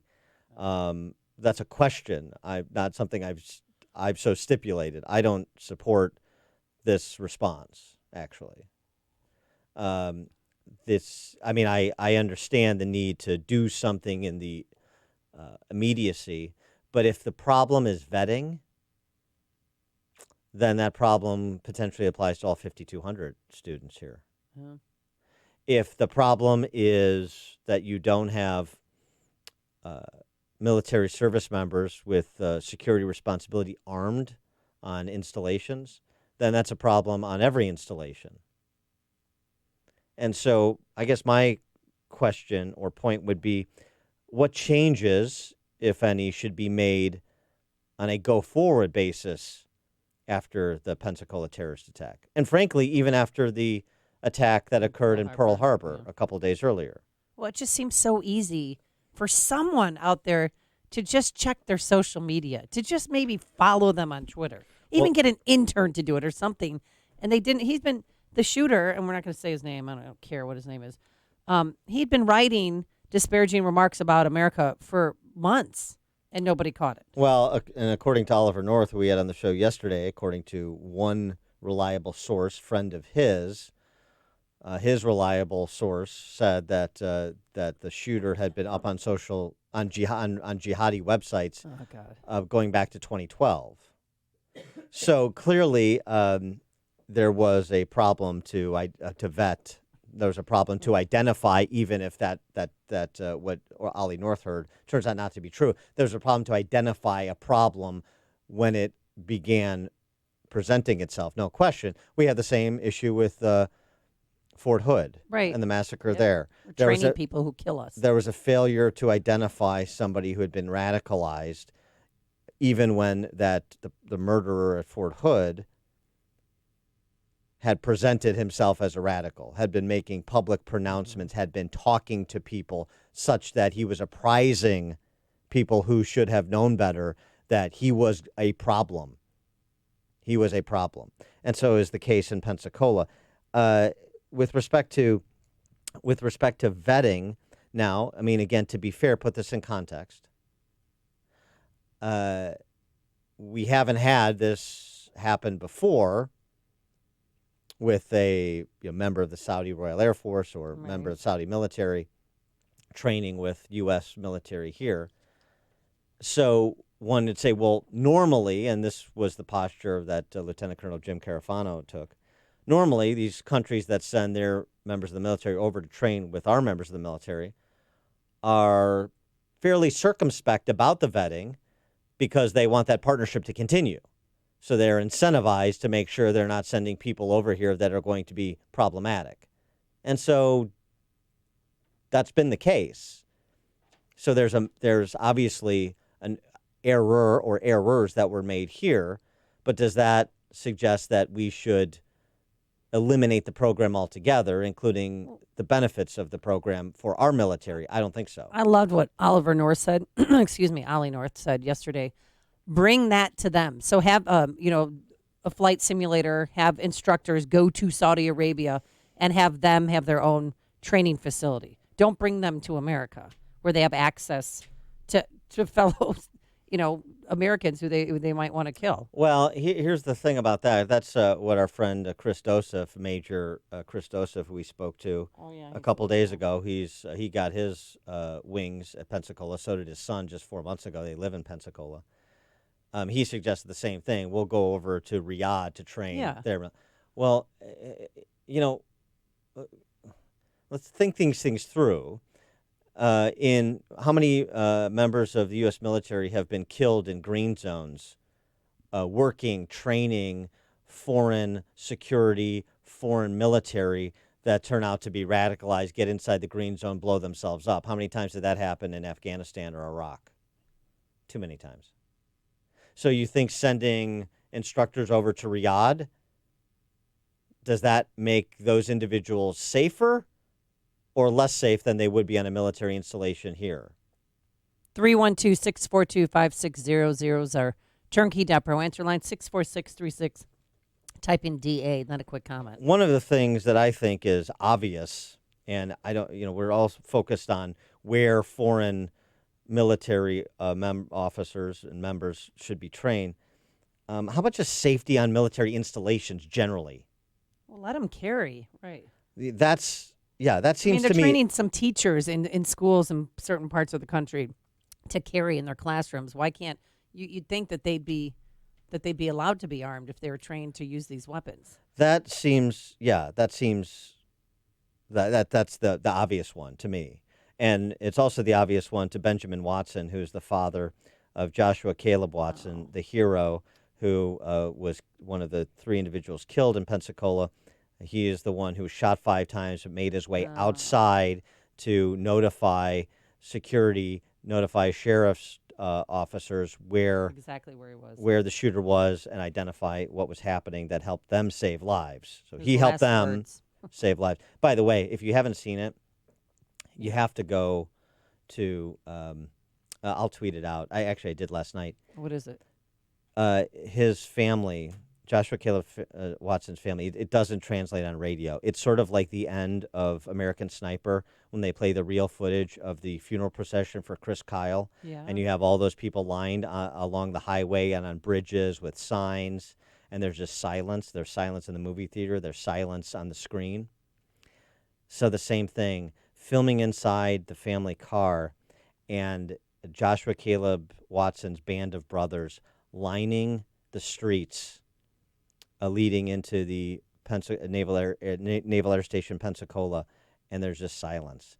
And you see them driving, and you hear his mom whimpering, and there's just silence. You can hear the turn signal blinking. That's how silent it is. And you see on either side of the road his brothers in arms standing to honor somebody who lived his life with honor. It is so poignant, really. You should see it. Last night. Okay, but here's what Benjamin Watson, Joshua Caleb Watson's father, said. And as well as his brother. These men, this is his brother, Watson's older brother, Adam. These men and women are asked to go defend their countries overseas or wherever, and my brother was an expert marksman. He was captain of the rifle team for the Navy. He was well qualified to have a firearm and defend himself. If we're going to ask these men and women to stand watch for our country, they need the opportunity to defend themselves. This isn't the first time this has happened. If we don't change something, it won't be the last. If my brother had not had that right stripped from him, this would be a different conversation. Yeah. Agreed. I don't understand the logic behind, especially the essentially the watch officer, the person with the responsibility, a security responsibility. Mm-hmm. I don't understand how you don't have that person armed. It makes no sense. Levi in Goose Island, you're on Chicago's Morning Answer. Yeah, what's up, guys? Hey. I just can't believe why in the heck is this even a conversation right now that we are training. We are bringing these foreign countries' military into our country to train them, and like the question is like, oh, should we keep doing this? Like, I don't understand why we're even doing it in the first place. We're already giving them military aid. We're already giving them aid for their hurricane and tsunami relief and all their other healthcare relief and aid for this and aid for that. We give them everything. Well, then we bring them into our country and they kill us. Well, here's the thing. I mean, generally speaking, that doesn't happen, and I'm not minimizing what happened in Pensacola, but there is a legitimate basis to do this, and the legitimate basis is we want them, number one, to be trained on our armaments that we're sending over, as you were describing. Number two, we want them to be better at defending themselves. So that we don't have to do Yeah. Well, I mean, I understand they're buying our product, and we have to train them on that. But it's not textbook and a webinar. Oh, yeah, okay. Well, Right. send over a flight simulator. That's what Thanks, they did with Levi, the yeah. 737-800. I mean, conference calls and webinars are not quite What the about same Skype? thing. They don't, you know, so there. I just want to. There is a legitimate basis to do this. Yeah. Right. So it's not like we're doing. This is not just philanthropy. This is No, also. and they pay us too. Right, but it's not even that. The idea is they're better at providing for their own defense, so that we don't have to. And our assets are not just physical assets. They're not just arms. They're training. I mean, we have the best educational institutions, war colleges in the world. So you would understand why we would want to help our allies in terms of being better tacticians, better operators, better organizationally, not just have better weapons and technology. Tony in Olympia Fields. Yeah, how you doing, Dan, Amy? Dan, I'm with Amy on this. Okay. You may think this is a knee-jerk reaction, but it's not. I have zero patience for this. And as far as I'm concerned, they need to get out of here. Yep. Can't trust them. You Yep. don't know what you're bringing in here. It could have been worse. The guy could have been trained on a plane or something and rammed into one of our buildings or something in D.C. Get them out of here. That's all I got to say. And I say this also when it comes to the king and the people in Saudi Arabia saying they're outraged by this and everything. That's not going to cut it. The King Solomon also needs to compensate big time the families of those servicemen that lost their lives, as well as our government and the facility of that naval base on Pensacola. Compensate them and give them what they should have, based on the fact that this tragic never should have happened in the first place. So I'm sorry. They need to get out of here. We need to get them up out of here and call it a day. I have zero tolerance for that. My trust level is at zero. All right. Thanks for the And call, they should Tony. pay for the sheriff's department's overtime costs, and really compensate the victims' family members heavily. Well, I'm fine with all that. I just wanted to say what is the approach that we should have when it comes to securing military installations, making sure people are safe on military installations, trusting our military men and women. I mean, that's really what it comes down to when you're talking about arming security personnel, and then how we should process and otherwise provide for training and exchange with foreign military officers. Jeff in Cal City. Oh, good morning, Dan and Amy. I think I missed something, but where did he get his gun? I mean, we have to go through background checks and fingerprints and everything else. Where did this guy get the gun? Did he just walk into a Walmart and buy it? No, I think he got it through at a gun show. That's what NBC said. And if you're a foreign national, you're not allowed to buy a gun. But the loophole is that he had his hunter's license, and that is why he was able to buy that 9mm Glock. By the way, it's just an unrelated story, but it may be a related topic area. This shootout in Jersey City yesterday. Oh my God! Did you see the video? Is this the Wild West? I must have heard 100 rounds go off. It's crazy. It looked like a movie scene. Yeah. So the report, though, that this gun battle was kicked off when cops rolled up on the scene of this kosher market in Jersey City, and that the market was targeted. Yeah. And that it's also possible that the rented U-Haul the shooters had, and by the way, one of them apparently was killed by Bernie Kerrick's son. Really? Yeah, who's an officer, one of the suspects, one of the shooters. But the U-Haul they rented, reportedly, if it hadn't been confirmed, may have been filled with pipe bombs. And you're targeting a Jewish market? What do we have going on in Jersey City? And one officer died, father of 5 children. That's right. Awful. That's right. Awful. So, yeah, there was Jersey City Police Detective Joseph Seals, 39 years old, killed in the shooting. 3 innocent civilians, and then the 2 suspects after a SWAT standoff at this kosher market. So we'll follow that story. Mike Scott, I'm sure, will as well. But there's a lot of questions surrounding what exactly went down in Jersey City yesterday. Kenneth on the Northwest Side. Yes, I would like to make a suggestion regarding the ammunition that the military uses in all these Muslim areas.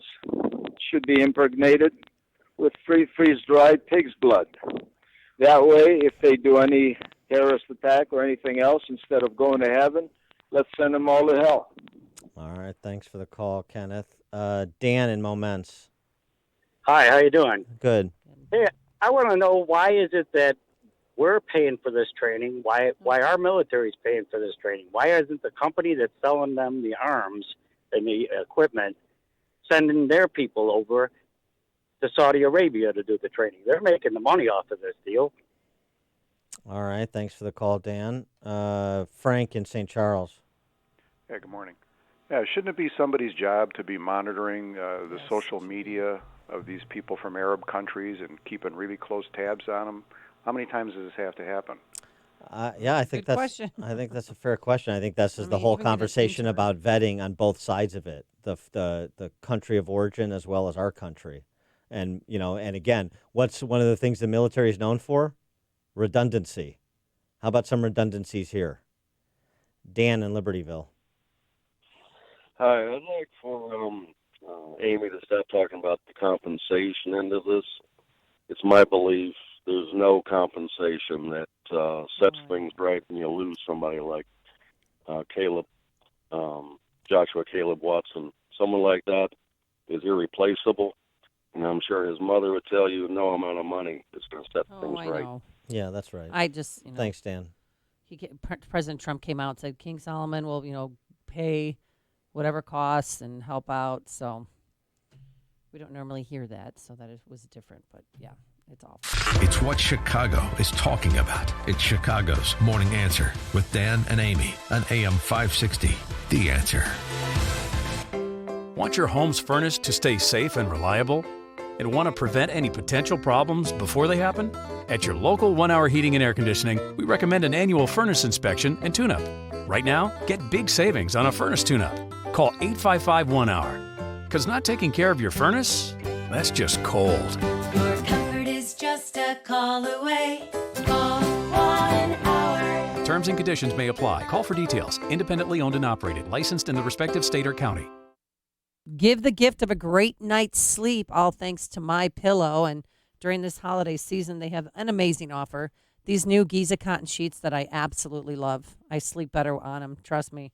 Buy one, get one free. I'm so mad I waited. I should have waited longer to get mine. But buy a set of those Giza cotton sheets. They come in all colors, all sizes, California king, regular king, twin, full size beds. You get the picture.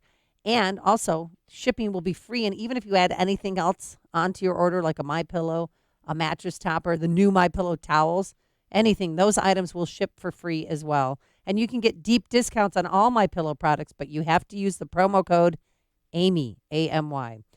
All products have a 60-day money-back guarantee and a 10-year warranty.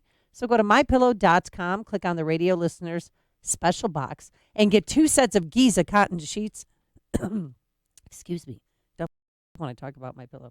2 sets of Giza. MyPillow.com, promo code Amy, or call 800-489-0201. That's 800-489-0201, and tell them Amy sent you. Hi, this is Craig Bolanos of In the Know Radio Show and founder of Wealth Management Group. Our vision for 2020 is to offer you independent, objective advice, investment strategies aligned with your tax plan. As you look to the new year, I urge you to visit investwithwmg.com to download our free tax planning guide. And thank you for tuning in to In the Know each week, Sunday mornings at 10 a.m. Find us at investwithwmg.com. Securities offered through LPL Financial, member FINRA SIPC. What's the easiest way to eat a lot of fruits and vegetables? Balance of Nature. Balance of Nature is the quickest and easiest way to consume several different sources of clean energy from the sun. By simply removing the water and air, Balance of Nature can take 31 whole fruits and vegetables and put them into quick and easy-to-eat capsules. With just 3 fruit capsules and 3 veggie capsules, you get the equivalent of over 10 servings of fruits and vegetables every day. That's a lot of stored energy that your body will love. So if you are looking for an easier way to get clean energy, go to balanceofnature.com and order your bottles of sunshine today.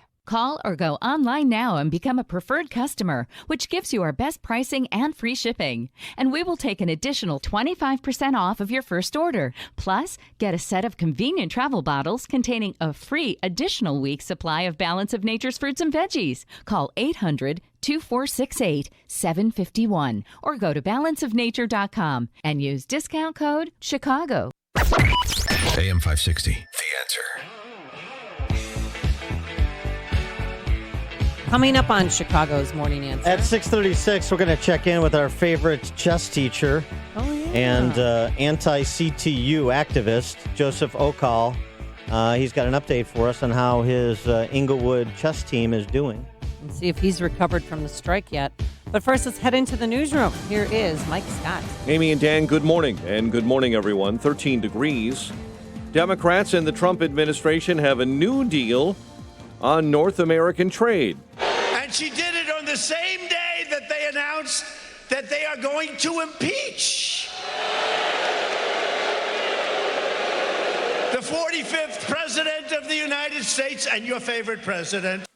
President Trump noting last night in Pennsylvania the timing of the Democrats' announcement they're moving forward with the trade deal as the House Judiciary Committee meets to begin considering articles of impeachment against the president. Senate Democrat leader Chuck Schumer says all senators should now pay attention and put country over party. Examine the evidence uncovered by the House without prejudice, without partisanship. The committee has introduced 2 articles of impeachment alleging abuse of power and obstruction of Congress. Officials are identifying the officer killed in a shooting incident in Jersey City that left 6 people dead. Mayor Stephen Fulop confirming that Detective Joseph Seals, a 15-year veteran of the force and father of 5, died yesterday. We cried with the family. It's one of the hardest things that you ever have to see in your entire life. I mean, nobody expected, I'm sure, Detective Seals not to return home. I'm sure his children expected him to return home. Police Chief Michael Kelly says 5 bodies were found inside a bodega after suspects fired at officers. We believe 2 of them are bad guys, and we believe 3 of them are not. That may be civilians that were inside the store. The U.S. this morning turning over 4 military bases to South Korea. New Zealand ordering almost 200,000 square inches of skin from the United States to treat those burned after Monday's volcanic eruption. 1 woman is dead, 2 others hospitalized following a fire on Chicago's South Side.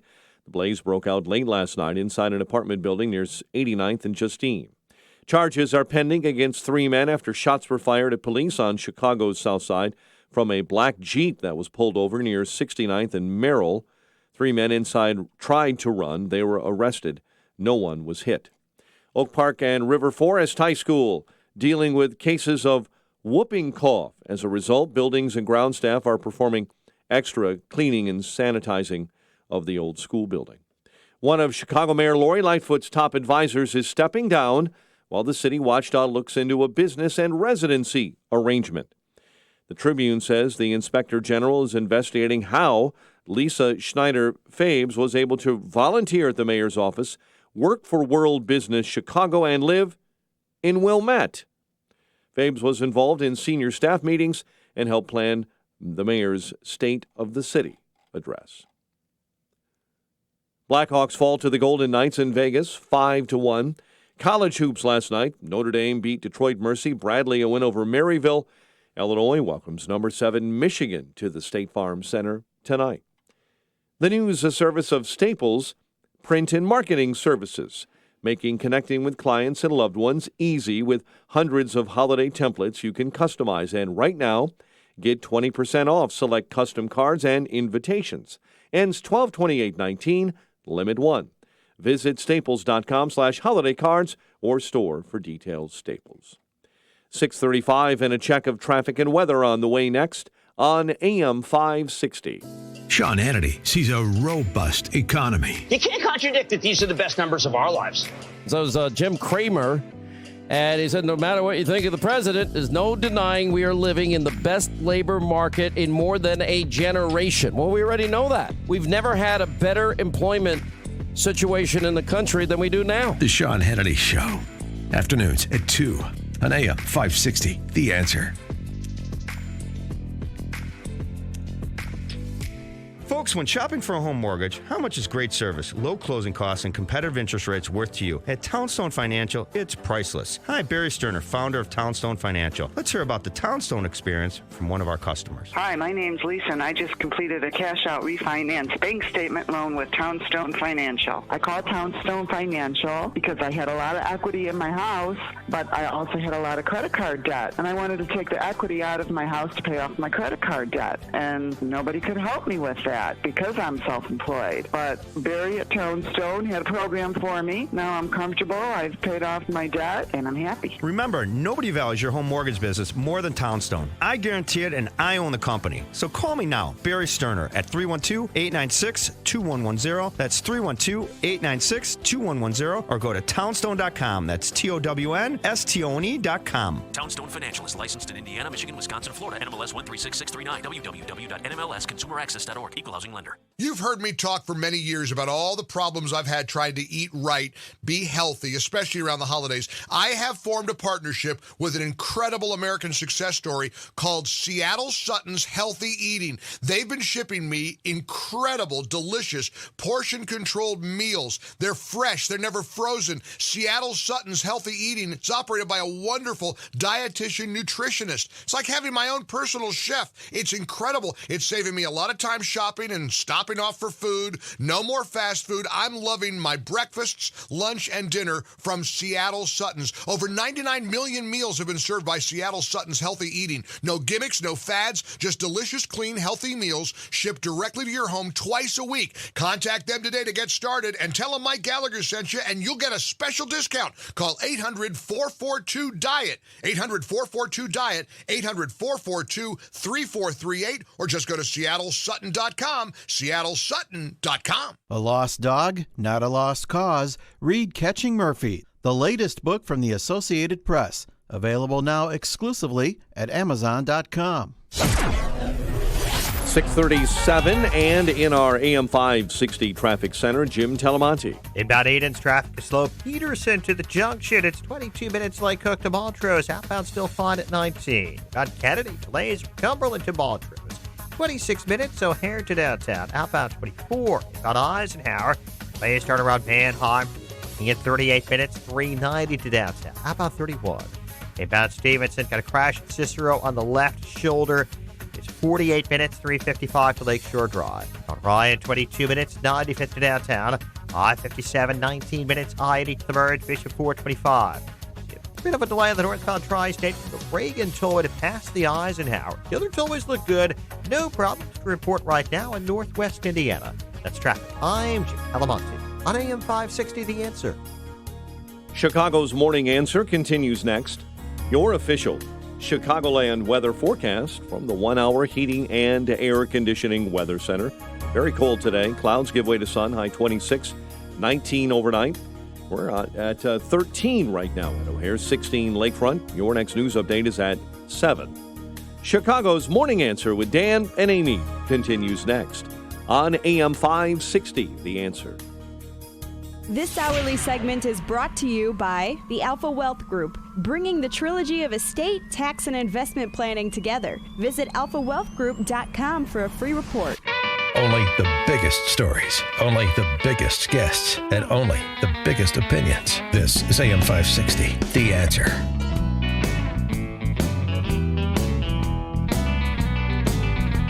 Good morning, Dan and Amy. Week after the CPS teachers strike, the CTU CPS teacher strike was settled. Yeah. What was the story?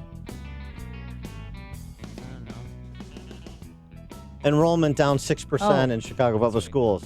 After a couple of weeks of telling us it wasn't about the money, it was about overcrowding in schools. Overcrowding in schools many of which are half empty, 90% empty, and others that are seeing just a slide in enrollment more gradually, but nonetheless, the system continuing to hemorrhage students as the city continues to hemorrhage families. And I love, too, that CTU, like, well, now we're going to have a nurse at every school within the next 5 years. Well, some of those South and West Side schools within the next 5 years are going to be closed. So who got had there? Mm-hmm. And as productive, talented people continue to flee Chicago and Illinois, there's a lot of things that the Chicago Press Corps continues to report that turn out not to be true. Mm-hmm. There's a lot of propagandizing produced by those who have a financial interest to stay in Chicago that turns out not to be true. And I understand people pursuing their own interests, but I also believe people should know what the truth is.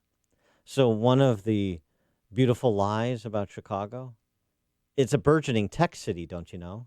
Oh, that's right. We're a mini San Francisco. We've got 1871. We've got Google. We got Amazon outpost. Uber is going to have a big, huge hub. Oh, yeah. Oh, LinkedIn has offices here. There's some bigwigs moving across the street from us, from Uber. Yeah, from California, from San Francisco. Right. We're a big tech city, burgeoning tech city. No, not true. Brookings Institution report finds that 90% of all U.S. high-tech job growth between 2005 and 2015, the last 12 years, 90% of all U.S. high-tech job growth between those years was in 5 metropolitan areas: Boston, San Diego, San Francisco, Seattle, and San Jose, California. In point of fact, over that last 12 years, while San Fran, Seattle, San Jose, Boston, San Diego, and also add New York, saw an increase in employment in the so-called innovation sector, big tech. Austin saw a slight increase. Yeah. DC, LA, Dallas, Philadelphia, and rounding out Chicago saw significant decreases in tech employment during those 12 years. In point of fact, LA, which lost 45,000 jobs during that period in the tech sector, Chicago lost 1.5 times that. Lie. You can't sustain anything. You can't be innovative if you're not growing. And we're dying. The school system is, the city is, the state is. Don't believe the beautiful lies. Just look at the data. In addition to believing your eyes when you see the anecdotal evidence of what the data tells you all around you, for goodness sakes. But we love the blank check politicians, don't we? The blank check union bosses. How's that serving those who remain? How's that going in CPS? I hate to be dour, but I want to be honest. And there are green shoots, even in CPS, and we regularly check in with one of them. One of the green shoots is a gentleman named Joseph Okal and his students at Earl STEM Elementary School in Inglewood. And the reason that they're sort of oasis in the desert of CPS is because Joseph Okal, was a math teacher, started a chess program for the kids in Inglewood. And you know what? They took to it pretty well. They took to it pretty well. Competing, learning the game from their teacher and competing successfully in a number of tournaments over the years. Been following this development of this chess program, despite opposition from the teachers at Earl STEM for the creation of it. Yes, fact. Goodness. More than 5 years we've been watching this program develop, and Joseph Okal helped these kids find success. And so we want to check in with him again. He's also the bête noire of the Chicago Teachers Union because he's not a union member. Right? Correct. He said, see you later. He said, the red T-shirt, I don't want to wear it. Let me introduce you to the Janus decision. I'm going to Janus myself right out of that union. We're pleased to be joined again by Joseph Okal, chess master, chess teacher, math teacher at Earl STEM Academy in Inglewood on the south side of the city. Joseph, thanks for joining us. Appreciate it. Good morning, Dan. Good morning, Amy. Thank you for inviting me. Of course. Again, thank you very much. Always good to check in with you. So I know during the strike, we had you on during the strike, and you were saying that your kids, even though they weren't in school, they came over to continue to apply their trade of learning chess with you. So give us the state of the chess program at Inglewood, how many kids are participating, how they're doing, the trophies you're winning, the whole thing. During the strike, we had the opportunity to practice the kids' game. So I took that opportunity to practice with them. And they love to be at the school, to be with me. They love to practice chess. So that was an opportunity for them to develop their skills. And there were tournaments, and the latest one was last Saturday when the kids won first place and third place. We got the first place and third place trophies at the Cops and Kids chess tournament. It's an annual tournament where we get the chance to also play with the Cops. It's a unique one. It's the tournament sponsored by CPS and by the Renaissance Knights and the Chicago Police Department. Oh, it was an opportunity for the kids too. They played chess with Chicago police officers. Yes, and with the other schools too, because there were about 27 CPS school teams that competed. So at least the kids got a chance to compete with the other kids, and we were able also to win the first place and the third place trophy. Congratulations. Do you feel that the fact that you kept going during the strike, that was a significant reason why you were able to win this past weekend? I believe so, because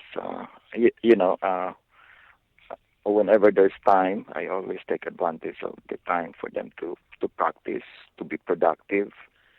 Instead, I also called up some parents and I said, I'm around, so maybe your kids can come and we can practice not just in chess but also in math.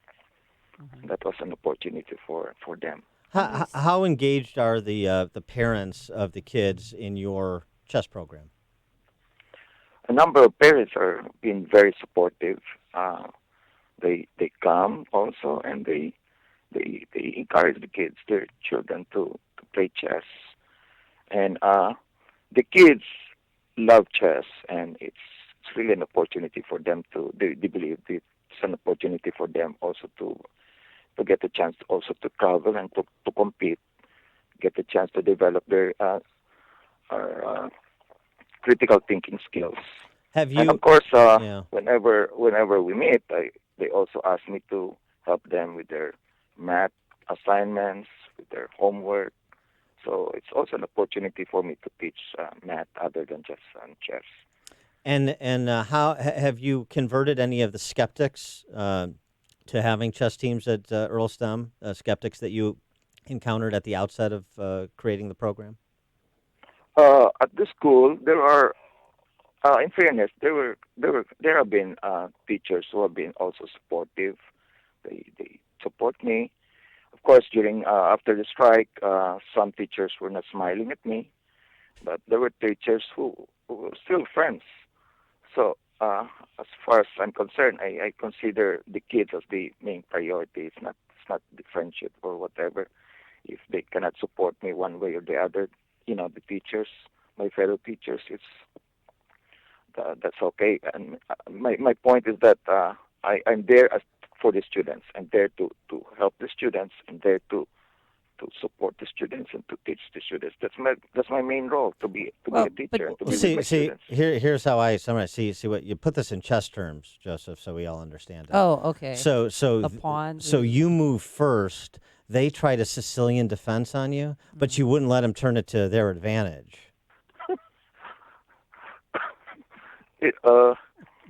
Somehow that way. And there are baits, of course. There are gambits to be taken. But I always tell the kids also that in chess, it's about life. Yep. It's about life, and every move that you make has a consequence. So it's very important to weigh in first what the consequence will be before you make that move. Do you think your fellow teachers accomplished anything during the strike? I mean, what are you hearing from them? First of all, I think they're aware that our school was understaffed. We were not overstaffed. There was only one teacher that had a problem with a number of students. There were more students than the requirement was, and the principal was helping. They were being assisted. So we were not overstaffed. The school was not overstaffed, and they were aware about that. And I just want to point that out because, I didn't understand why they would be striking, but I guess it's just that they want to be, to be with the union. But they know they're aware that we were understaffed. We don't have enough. We don't have enough students. Don't have enough enrollment students. was below the. Yeah. So what about money? Do you have enough money to support the chess program? I can't imagine the annual budget for the chess team is that much. Any problems with getting underwriting from the school for that? Well, I've been praying that the kids will be able to travel this for this state. We have the state finals this coming February, end of February, and there's also the nationals in April. So I've been praying that we'll get some support from other people. We'll not. I don't foresee anything from the school. We don't have funds, and I was told outright by. No funding from the school. So there's yeah. no budget for no budget for the chess because team. I Right. guess Of they course. never expected this. We keep on winning. Yeah. The kids keep on winning. So What if they weren't winning? Somehow So I can what? understand. Well, let me, so what the Dan Proft chess team. what's the right? What's the Sponsor 'em, Dan. What's the annual What's the annual budget for the chess team? I just want to put this in context because I assume Earl STEM Academy is somewhere near the median per pupil spend in Chicago, which on an annual basis, which is north of $16,000 a year. So, but they can't find any money for a chess program that costs how much a year? Oh, I really don't know the budget.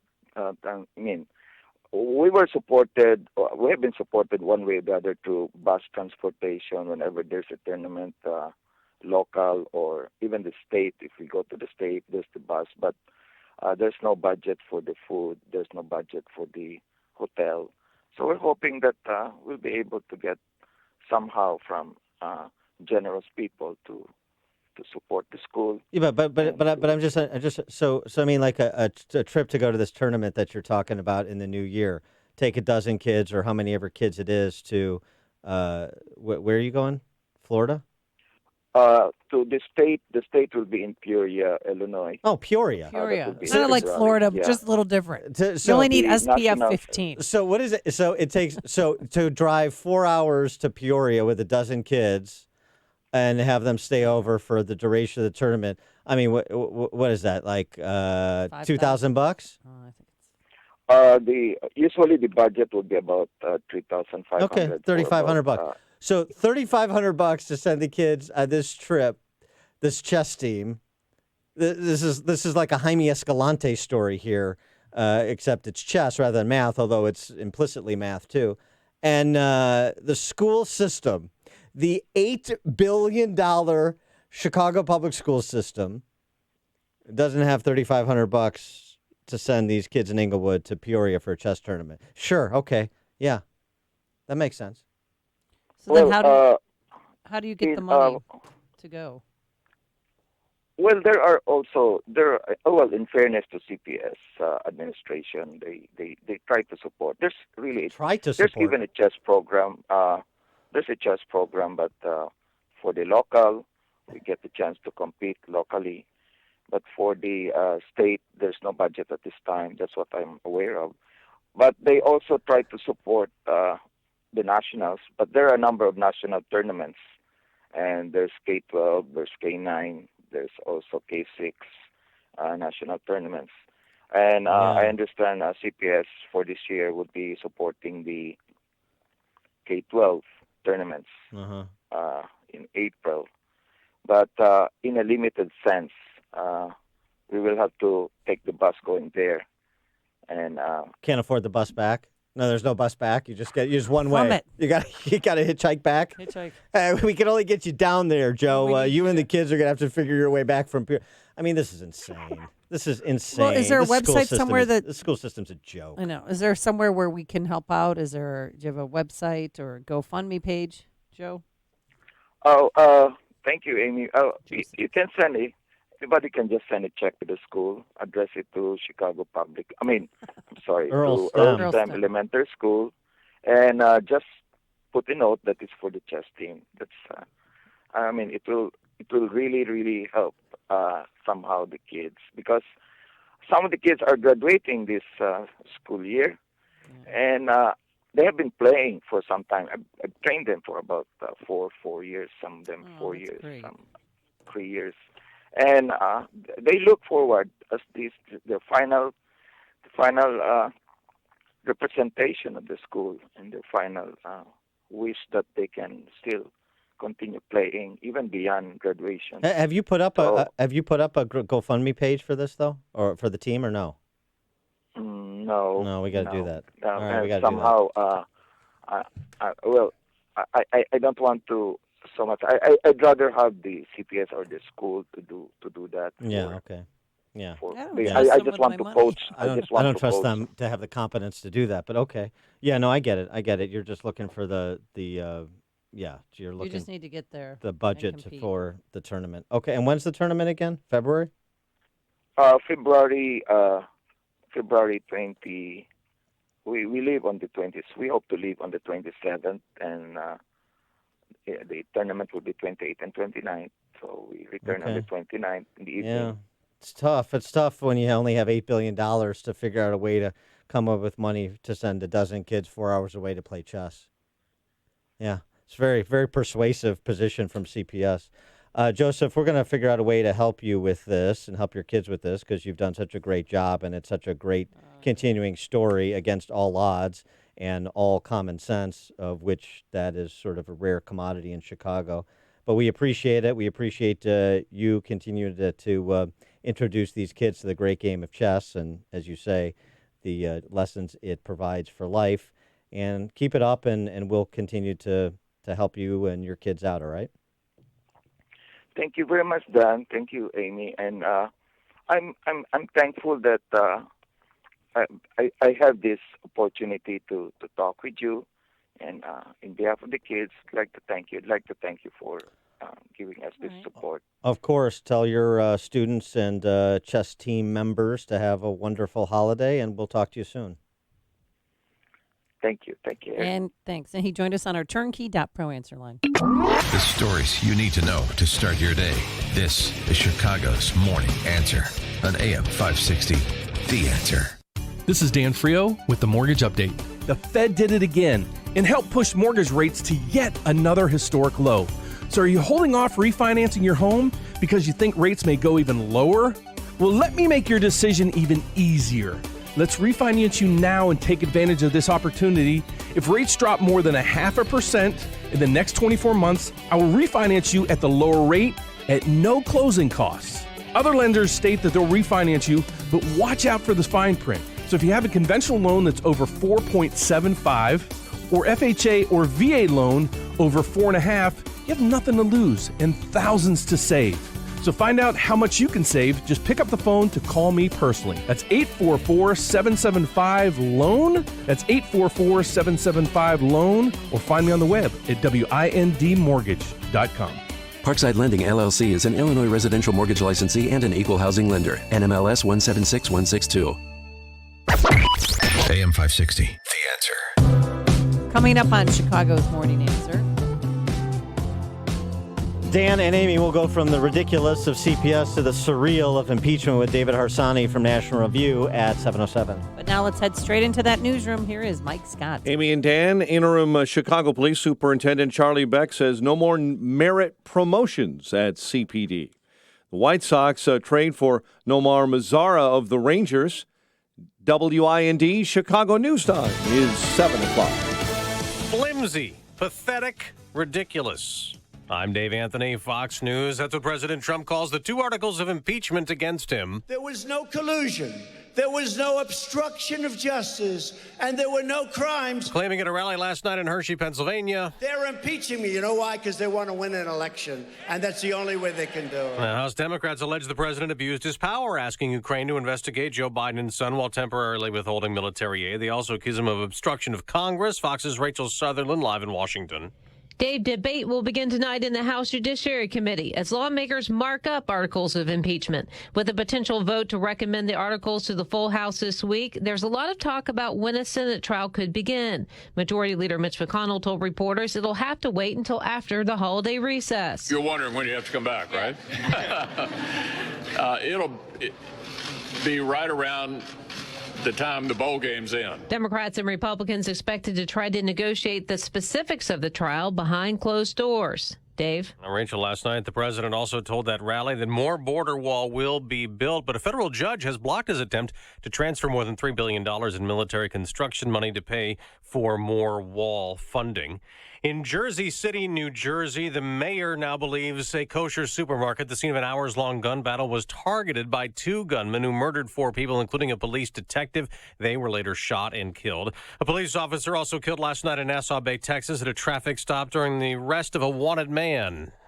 The suspect fought with officers and was able to break free and re-enter his vehicle. The suspect drove the vehicle away, at some point striking Sergeant Kayla Sullivan. That's Police Chief Tim Cromie says they're still hunting for him. And Time Magazine is just out with its Person of the Year, teen climate change activist Greta Thunberg. America's listening to Fox News. Snow showers in Chicago, 13 degrees. At 7:02 on AM 560. The Answer, and good morning.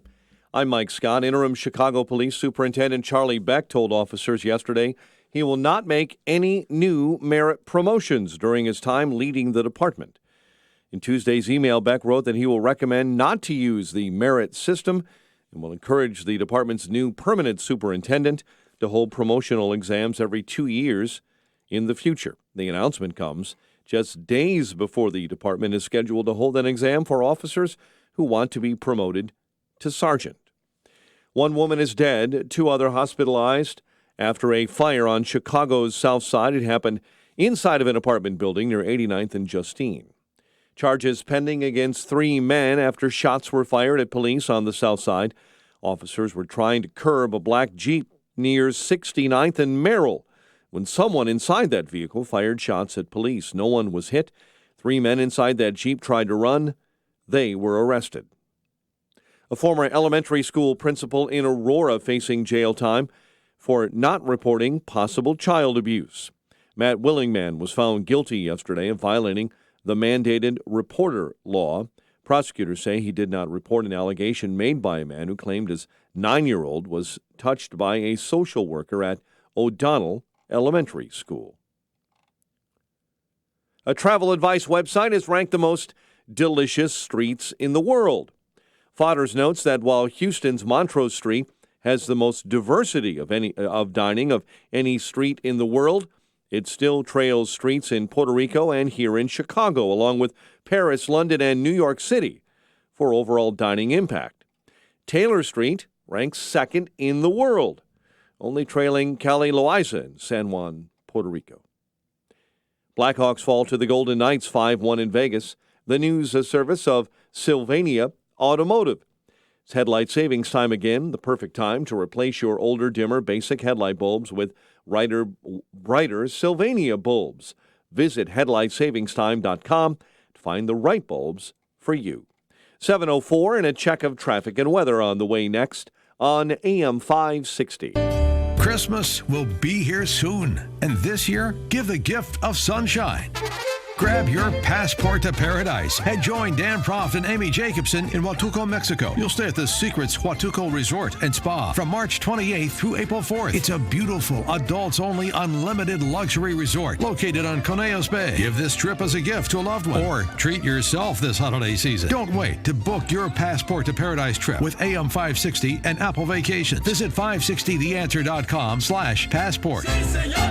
Goodbye 2019, goodbye Windows 7. Dell's holiday sales are the perfect time to say hello to 2020 and a Windows 10 upgrade. Save big on their latest business computers powered by Intel Core processors. Don't forget to shop servers, storage, and thousands of top brand electronics, all with free shipping. Call a small business technology advisor to help you find the right tech for your business needs at 877-BUY-DELL. That's 877-BUY-DELL or visit Dell.com/business deals.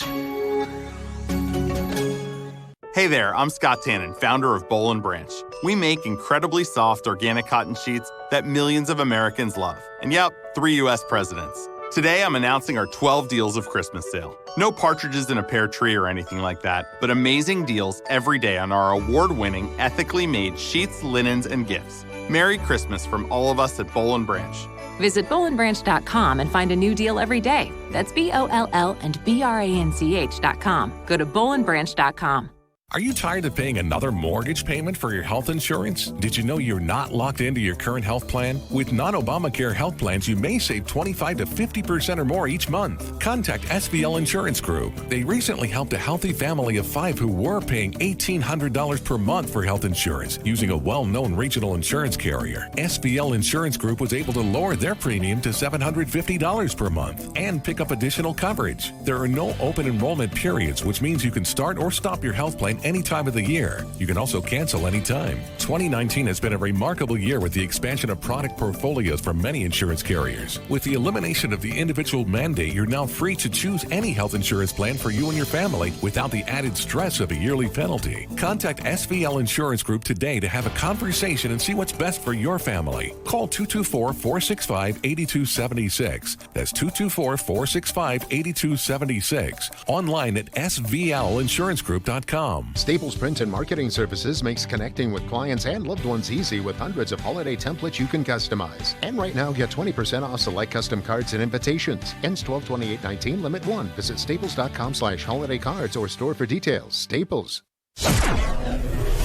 It is 7:07 AM 560 Traffic Center time, and the latest now with Jim Talamonte. Inbound Eisenhower at 17th Avenue, crash blocking the left lane. We're looking at about 50 minutes from 390 to downtown and 35 from Manheim. Outbound 35 minutes to 390. Edens, 24 minutes Lake Cook to the junction. Kennedy, 40 minutes O'Hare to downtown. Heavier in the express. Outbound 35 minutes to the airport. Inbound Stevenson, it is 52 minutes, 355 to Lakeshore Drive. Farther south, there's a collision past 30 in 2 left lanes. Riot, 35 minutes, 95th to downtown. I-57, 20 minutes, 90 to the merge. Bishop 428. The delays on the northbound Tri-State, Harlem to 75th. Plainfield Road to 47th. Reagan Tollway to the Grand Avenue curve. I'm Jim Talamonte. On AM 560, The Answer. Chicago's Morning Answer continues next. Your official Chicagoland weather forecast from the 1 Hour Heating and Air Conditioning Weather Center in Brian May. Very cold today with clouds giving way to sunshine, high 25. Tonight, clear to partly cloudy, low 21. Cloudy, breezy, and milder tomorrow, high 44. Friday turning out mostly cloudy, high Friday, 42. I'm Brian May on AM 560, The Answer. 13 at O'Hare, 14 Lakefront. Your next news update is at 7:30. Chicago's Morning Answer with Dan and Amy continues next on AM 560, The Answer. Find holiday gift ideas for you and the family at the leading indoor shooting range, Shoot Point Blank. Check out great savings on ammo, accessories, firearms, and more. Not sure what to get? Shoot Point Blank offers gift cards too. See shootpointblank.com for details. This is Chicago's Morning Answer with Dan Proft and Amy Jacobson on AM 560. The Answer.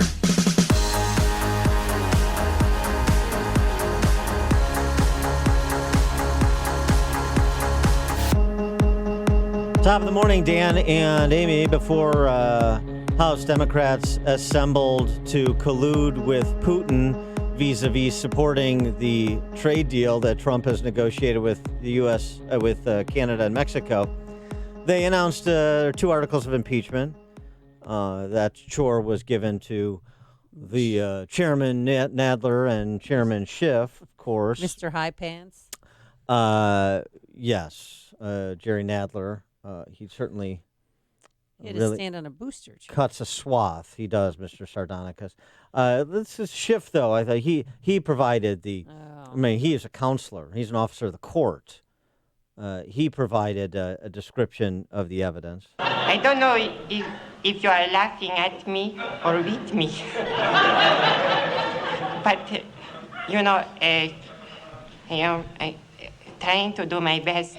I'm sorry, that was Andy Kaufman. I get those two confused. They do look an awful lot alike because they're big, wide-eyed, you know? Yeah, it's too bad Andy Kaufman isn't alive to play Adam Schiff in the movie that Adam Schiff is writing about himself. Yeah, he's a wannabe screenwriter, though, too. Here's Schiff's actual description of the evidence, such as it is. The evidence of the president's misconduct is overwhelming and uncontested.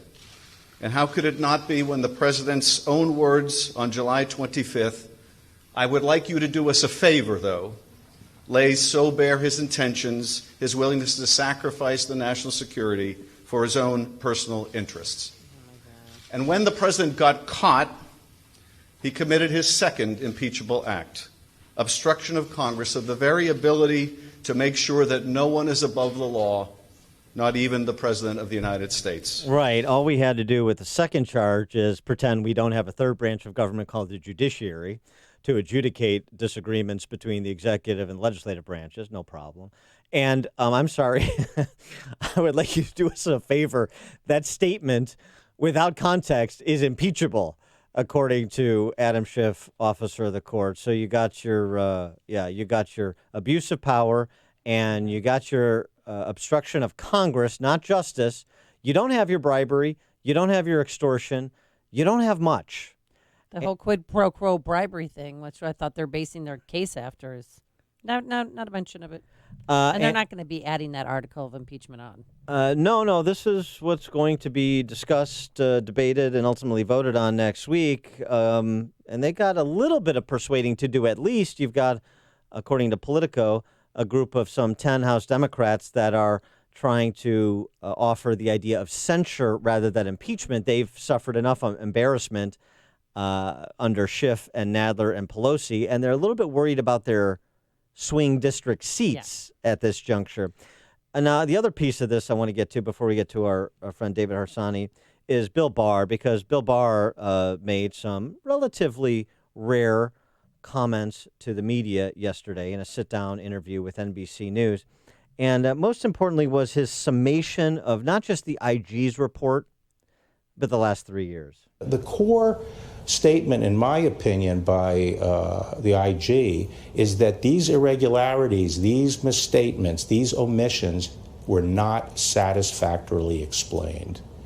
And I think that leaves open the possibility to infer bad faith. I think a lot of people will hear what you're saying here and think, well, that's just Bill Barr defending Trump. Your concern about the FBI's investigation is what? Civil libertarian? I think our nation was turned on its head for 3 years. I think based on a completely bogus narrative that was largely fanned and hyped by an irresponsible press. And I think that there were gross abuses of FISA and inexplicable behavior that is intolerable in the FBI. And the follow-up question I would have, which of course wasn't asked by Pete Williams, NBC News, fungible anchor, reporter, whatever, is, so what are you going to do about it? When the Attorney General says there was gross abuses inside the Justice Department. Yeah, what's your next step? when the Durham report is filed, what do you intend to do about it? Are you going to use the Durham report as the roadmap to go wherever the Durham report suggests you go, including criminal prosecutions potentially? What are we looking at? People want a reckoning. When you hear this talk of gross abuses and misstatements and people's reputations being ruined, Carter Page has an op-ed in the Wall Street Journal on the topic. They want remedies because that renews their faith that the system is somewhat fair. Absent those remedies, those reckonings, it's not. For more on this topic, we're pleased to be joined by David Harsanyi, senior writer for National Review, author of the book First Freedom, A Ride Through America's Enduring History with the Gun from the Revolution to Today. I want to talk to him about guns, too, in the wake of Pensacola. But let's start, David, with impeachment. Rand Paul on Cavuto yesterday say, yeah, there's abuse of power. The abuser of power is Adam Schiff, particularly with respect to his subpoenas for phone records, not President Trump. Well, yeah, I mean, obviously when you look at the IG report, just to go back a second, and you see the abuses that led to 3 years almost of just conspiracy theories and just, accusations of sedition and all kinds of just ridiculous things that threw America into hysterics. Obviously, that's important in the context of everything else we're doing. But the phone records that Adam Schiff went after, and then the unmasking of his colleagues and of a reporter, plays into how Adam Schiff and others who have been anti-Trump have acted from the beginning. They think abusing their power is fine if they're going after Donald Trump, and it's simply I think they've abused their power in ways that makes Donald Trump look like a piker, frankly. So I think Adam Schiff, particularly, who lied about the Pfizer reports, who lied about having evidence of criminal conspiracy. And no one in the media, in the mainstream media, in the institutional media, seems to even care about any of that. Well, why do you think that they didn't go with bribery? The quid pro quo and the bribery article of impeachment. Well, because I think I had mentioned this to you guys last time. I think when they changed to the word bribery is very something people can understand, so they use that word. But people actually understand bribery, and what they heard was not bribery, and I think it undermined their case in a big way. They probably did another poll, and the poll told them that it wasn't a good idea, and they skipped it. I think they want to keep the charges very wide so that anything they say, even a joke that Donald Trump made during a campaign, can be now thrown into the mix. I think it points to the political problems of impeachment for Democrats. Matt Taibbi, writing in Rolling Stone, Democrats are not going to want to hear this since conventional wisdom says former House Intel Chief Devin Nunes is a conspiratorial evildoer. But the Horowitz report ratifies the major claims of the infamous Nunes memo. What he said a year and a half ago when he was still House Intel chairman in that memo, the sum and substance of the major assertions, confirmed by the Horowitz report. By contrast, as you just alluded to, the Schiff response memo repudiated by the Horowitz report, and there's no interest in that seemingly either. Almost everything Nunes said was basically correct in his memo, and almost everything Adam Schiff said, all the main bullet points, were completely wrong. Probably lies, because he probably knew that what he was saying was untrue. I don't understand how you can have an IG report with 17 instances of gross negligence, or however he phrased it, and then say it was okay. It met the threshold necessary for an investigation. How many instances of abuse does not meet that threshold? 20, 25? Is there a number? I mean, just because you can't bore into the soul of the agent and determine what their intent was, doesn't mean there wasn't wrongdoing. I mean, that's why we have laws and rules, so that we don't have to bore into the soul of everyone and determine their intent. We can't know why they did it, but they gave no satisfactory answer to why they abused the FISA process 17 times by accident, all skewing in the same direction. Not only that, not only saying that the investigation, the basis for it was legitimate. How about Diogenes Comey's response to this with the finally we get the report that exonerates the FBI, that says everything Trump said about us is during my time there was false, and the American people can finally see the FBI for what it actually is. Well, I think a lot of American people are looking at what the FBI actually was under Comey, and they're not liking it too much. This is not inspiring confidence, despite the gaslighting that Comey is attempting. Yeah, I mean, it's insufferable to read that guy and listen to him. It's insufferable to see the coverage of the IG report, which all major media focused on the fact that they had met the threshold of the investigation, the low threshold. Can you imagine believing that it's okay to have one administration spy on another, on their political adversaries during an election using the lowest threshold possible, and then abusing a FISA process that lets you spy on the other campaign? And let's just add this as well.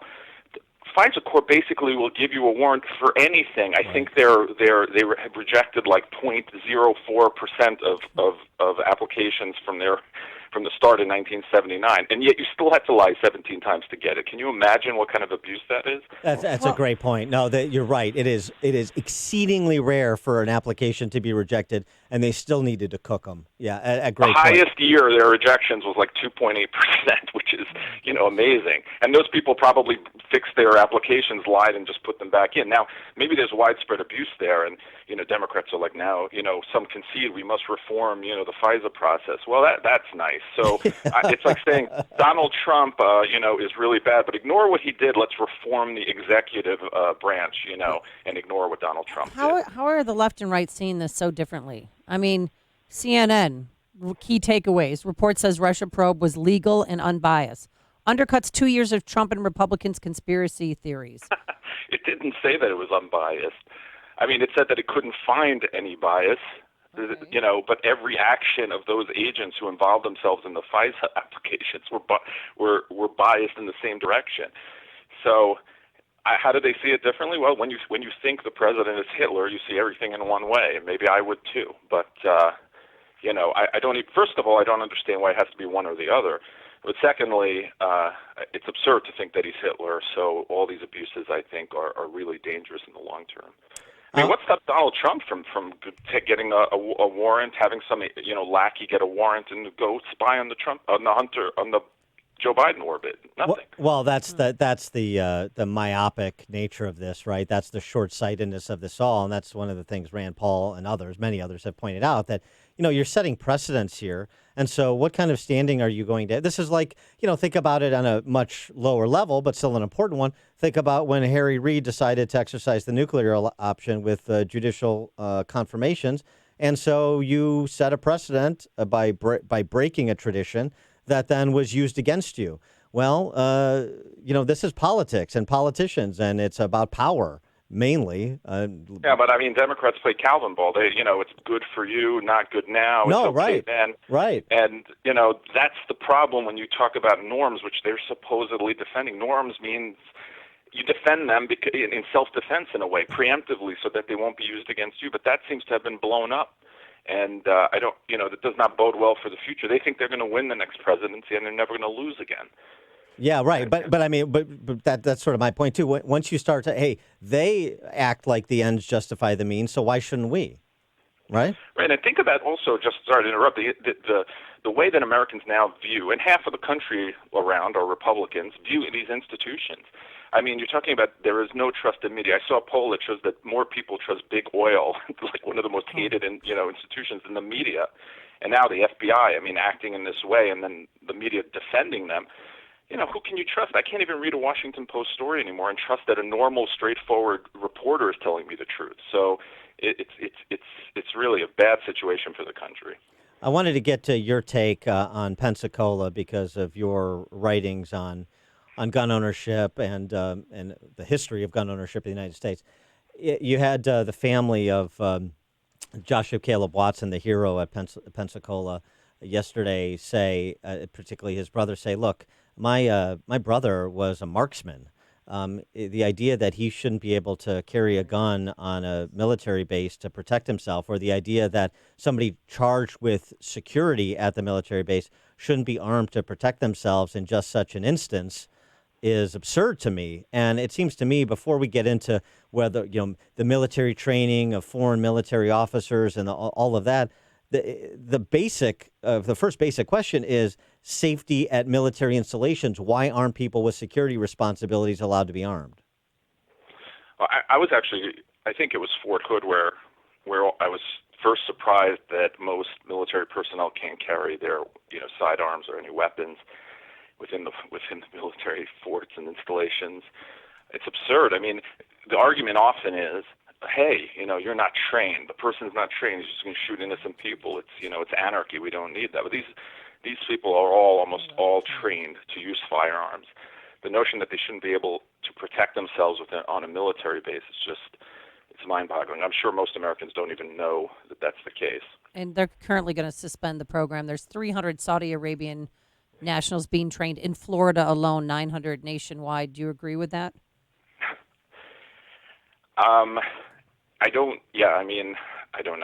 know. I obviously, we've had a problem with that program before, right? And obviously, at least the screening process is not, done in a way that stops Islamic terrorists from joining. So until they figure that out, I don't see why they would continue to allow that sort of program. He is David Harsanyi, senior writer for National Review, author of First Freedom, A Ride Through America's Enduring History with the Gun, From the Revolution to Today. David, thanks as always for joining us. Thank you. And he joined us on our Turnkey.pro answer line. Connect with Dan and Amy using the AM560 mobile app. Download it today at 560theanswer.com/mobile. Want your home's furnace to stay safe and reliable? And want to prevent any potential problems before they happen? At your local 1 Hour Heating and Air Conditioning, we recommend an annual furnace inspection and tune-up. Right now, get big savings on a furnace tune-up. Call 855-1-HOUR. Because not taking care of your furnace, that's just cold. Your comfort is just a call away. Call 1-HOUR. Terms and conditions may apply. Call for details. Independently owned and operated. Licensed in the respective state or county. If you own a company, listen up. We have to tell you about some big changes that are coming to Windows that will directly impact your networking system. Windows 7 is expiring in mid-January, and Microsoft will stop releasing updates and patches for this version. Without those updates, your network security will be compromised. Windows 10, that's where it's at. It's a required operating system to keep your network secure. And Turnkey IT can help keep your business's information, employee information, and customer information safe with a free security audit that's normally valued at $600. They'll even recommend a complete strategy that offers protection for your company's data and network. Let the pros at Turnkey IT help you start the year out right with the ultimate security protection and a network upgrade. Now, you've heard Turnkey IT for a long time on AM 560, and they're just like you, a locally owned business that understands the needs of other local businesses. In fact, Turnkey IT specializes in working with businesses that employ 5 to 200 employees. Leave the technical stuff to the pros so you can focus on what's important to you. Visit turnkey.pro today. That's turnkey.pro. You love listening to AM 560 The Answer. How would you like to work for us? If you have experience in sales, we'd love to talk to you. You already understand our mission and what we do, so now maybe you'd like to join our team. If you have sales experience, and specifically if you understand digital marketing, we might have a job for you. If you love us, come join us. It could be a life-changing opportunity for you. For more information, just go to the Careers tab at salemmedia.com. Balance of Nature. Changing the world, one life at a time. The testimonial sounded pretty good, so I tried you out, and I'm actually feeling a lot better. My legs usually hurt all the time, and they do not hurt all the time anymore. That's only after 3 weeks. You know, I haven't had a cold. I haven't had the flu in 5 years. My energy is boundless. I feel great, and if I'm tired, it's because I earned it. I can't say enough for this product. It's a godsend.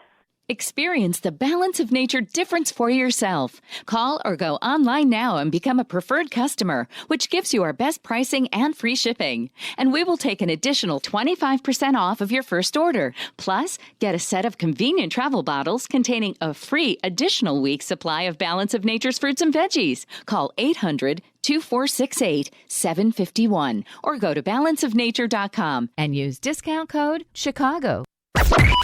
AM 560, The Answer. All right, 'tis the season for giving, and folks, we are almost there, as you've heard us talk about relentlessly about the humanitarian crisis going on in Venezuela because of that dictator, socialist Maduro. People are walking, they're putting their lives at risk to get out of Venezuela, and Colombia is taking most of the Venezuelan refugees, and there's 11 feeding centers that Food for the Poor has set up, and they need more because they're feeding 9,000 people a day. Can you imagine? And they're also housing people and not setting up tents, but temporary shelters. And we were asking for a one-time donation of $300, just $25 a month. And with that, you'll feed a family of 4 for 1 year. 844-862-HOPE, 844-862-4673, or go to 560theanswer.com. Search for the keyword food. Any money you can donate would be greatly appreciated this holiday season. And, these Venezuelans are great people, and I'm not just talking about Ozzie Guillen. There's a good piece at dailysignal.com. Patricia Rucker, her family left Venezuela in the 1980s, planning her father would work for a time in the U.S. and then retire there. Venezuela, to me, was the most perfect country you could have on the earth, she recalls. Not only beautiful weather, beautiful people, moral, safe, free, never had an income tax. The Constitution of Venezuela was modeled after the U.S. Constitution. But my family's plans changed when Venezuela did under Chavez. Hugo Chavez, says Rucker, now a U.S. citizen, was able to win an election by making promises and sowing envy, telling folks you should have what others have, you should have whatever, the nice houses, you should get this, you should get that. Rucker is now a not only U.S. citizen, she's a state senator in West Virginia, and she's speaking out about socialism and what it's done to Venezuela. Can't let that happen here. It's families like hers, professional people, people that were self-sustaining, that are now refugees in Colombia because of Chavez and now Maduro, because of the dictatorships and the redistribution of people's property and professions from them to the state. Right, it's a greedy government that has destroyed that country. And so we're just trying to do our little part here. 600 families, food for a year. That's what all we're trying to do our part with Food for the Poor, that is feeding 9,000 people a day through their feeding centers that they've set up, the infrastructure they've built in Colombia to help these refugees. And we were just asking for your help. And another way you can help is through our business benefactor program. Yeah, $25,000 tax-deductible donation. The money goes $2,500, excuse me. Tax-deductible donation to Food for the Poor. The money goes to the people in need. And then as a way of saying thank you, we give you 40 60-second commercials that will run prime time here on AM 560. It is the best deal in Chicagoland radio. Call Ann Jeanette, 847-472-8951, 847-472-8951, or visit 560theanswer.com. Search for the keyword food. And again, Dan, every year this business benefactor program sells out. And because of that $2,500 donation, although we you will feed 8 families for a year. We will accept $25,000. And anything you want to give. You could be put you on. You cover a lot of Christmas gifts with one phone call. Coming up on Chicago's Morning Answer, Greta Thunberg is Time Person of the Year. We're going to introduce you to the anti-Greta Thunberg, a 19-year-old woman from Germany named Naomi, at 7:37. And later, a dramatic reading. President Trump recalls the relationship between Peter Strzok and Lisa Page. But first, let's get into the newsroom. Here's Mike Scott. Snow showers crossing the area. We have 14 degrees. President Trump is offering help following yesterday's shooting in Jersey City, New Jersey, that killed 6, leaving a police detective killed as well. New Jersey Governor Phil Murphy saying this morning he has spoken with the president overnight and again this morning. Thanked him for the swift response of the feds, including the FBI and ATF on scene. Officials have identified that officer killed in that shooting incident in Jersey City, New Jersey. Mayor Stephen Fulop confirming Detective Joseph Seals, a 15-year veteran of the force, father of 5, died yesterday. We cried with the family. It's one of the hardest things that you ever have to see in your entire life. I mean, nobody expected, I'm sure, Detective Seals not to return home. I'm sure his children expected him to return home. 2 suspects killed the officer Tuesday before they fled to a kosher supermarket where they got into an hours-long shootout with police. Unless there is a major shift last minute in Israel, voters there will be getting ready to go back to the polls for a third time. If by midnight tonight neither Prime Minister Benjamin Netanyahu or his opponent Benny Gantz reach a majority necessary to form a government, another parliamentary election will take place in March. The House Judiciary Committee begins consideration of articles of impeachment against President Trump this evening. The president calls the charges of impeachment against him flimsy. They said these 2 things are not even a crime. This is the lightest, weakest impeachment. Other news we're following this morning. 1 woman is dead, 2 others hurt and hospitalized following a fire on Chicago's South Side. It broke out overnight near 89th and Justine. Charges pending against 3 men after shots were fired at Chicago police on the South Side near 69th and Merrill. No one was hit. The 3 men inside the Jeep tried to run. They were later arrested. Illinois Republicans will be meeting in Peoria for their 2020 convention. The site selection committee voting unanimously choosing Peoria as the location for next year's state convention. Peoria last hosted that event in 2016. Golden Knights over the Blackhawks 5-1. College hoops, Notre Dame a win over Detroit. Tonight, Illinois welcomes number 7 Michigan to the State Farm Center. The news, a service of Staples Print and Marketing Services. Makes connecting with clients and loved ones easy with hundreds of holiday templates you can customize. And right now, get 20% off select custom cards and invitations. Ends 12/28/19, limit 1. Visit staples.com/holiday cards or in-store for details. Staples. 7:35, a check of traffic and weather on the way next. on AM 560. Mike Gallagher is waiting for the other shoe to drop. See, here's the thing about an impeachment. Both sides have to testify. Here's the thing about actually stupidly going forward trying to impeach the 45th president of the United States. The Democrats are going to have to speak under oath. And a lot of people who have been anti-Trump are going to have to be held to account. The Mike Gallagher Show. Weekdays at 9, right before Dennis Prager at 11 on AM 560. The Answer. Signature Bank is Chicago's fastest growing independently owned business bank. It's a bank where relationships still matter.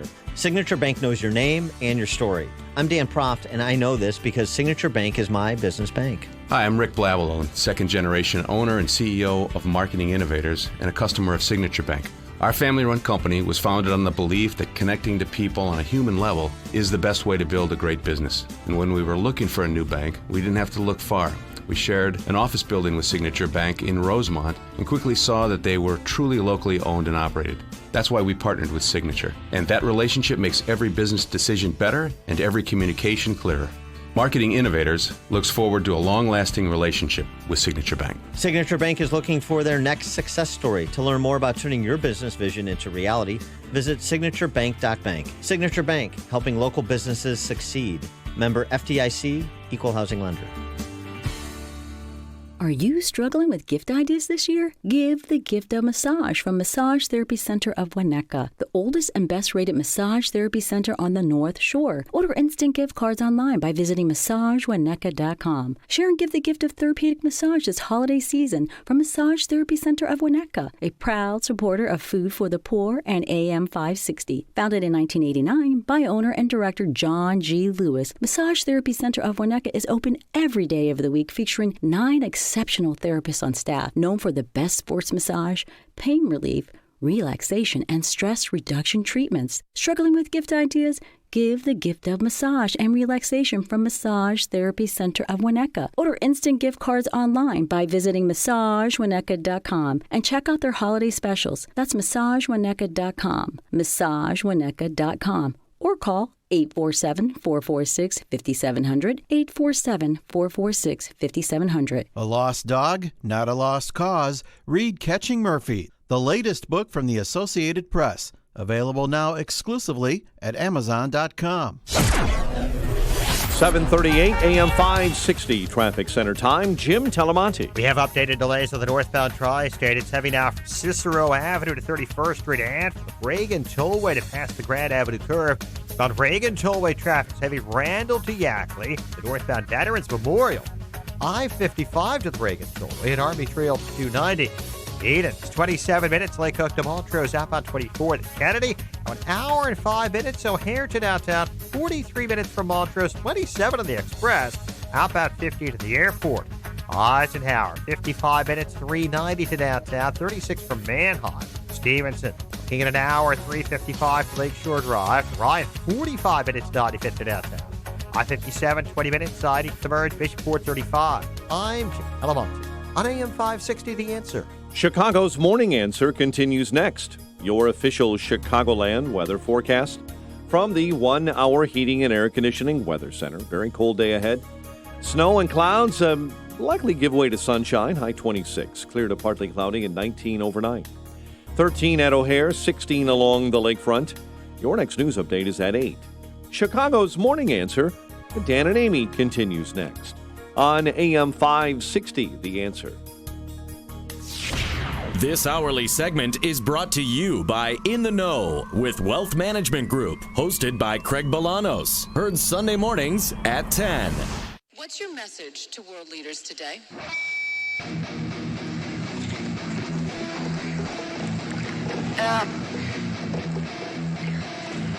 My message is that we'll be watching you.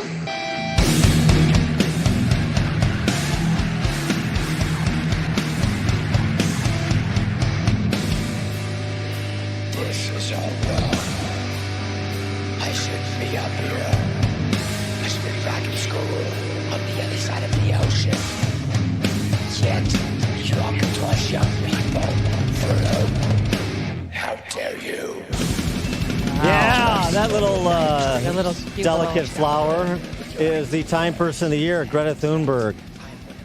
Did you see the cover? It's a picture of her standing on a rock, her hair flowing, and it says "Power to the Youth." Mm-hmm. Please. Are we allowed to comment on her now, or is any disagreement with young Greta still verboten because she's a child?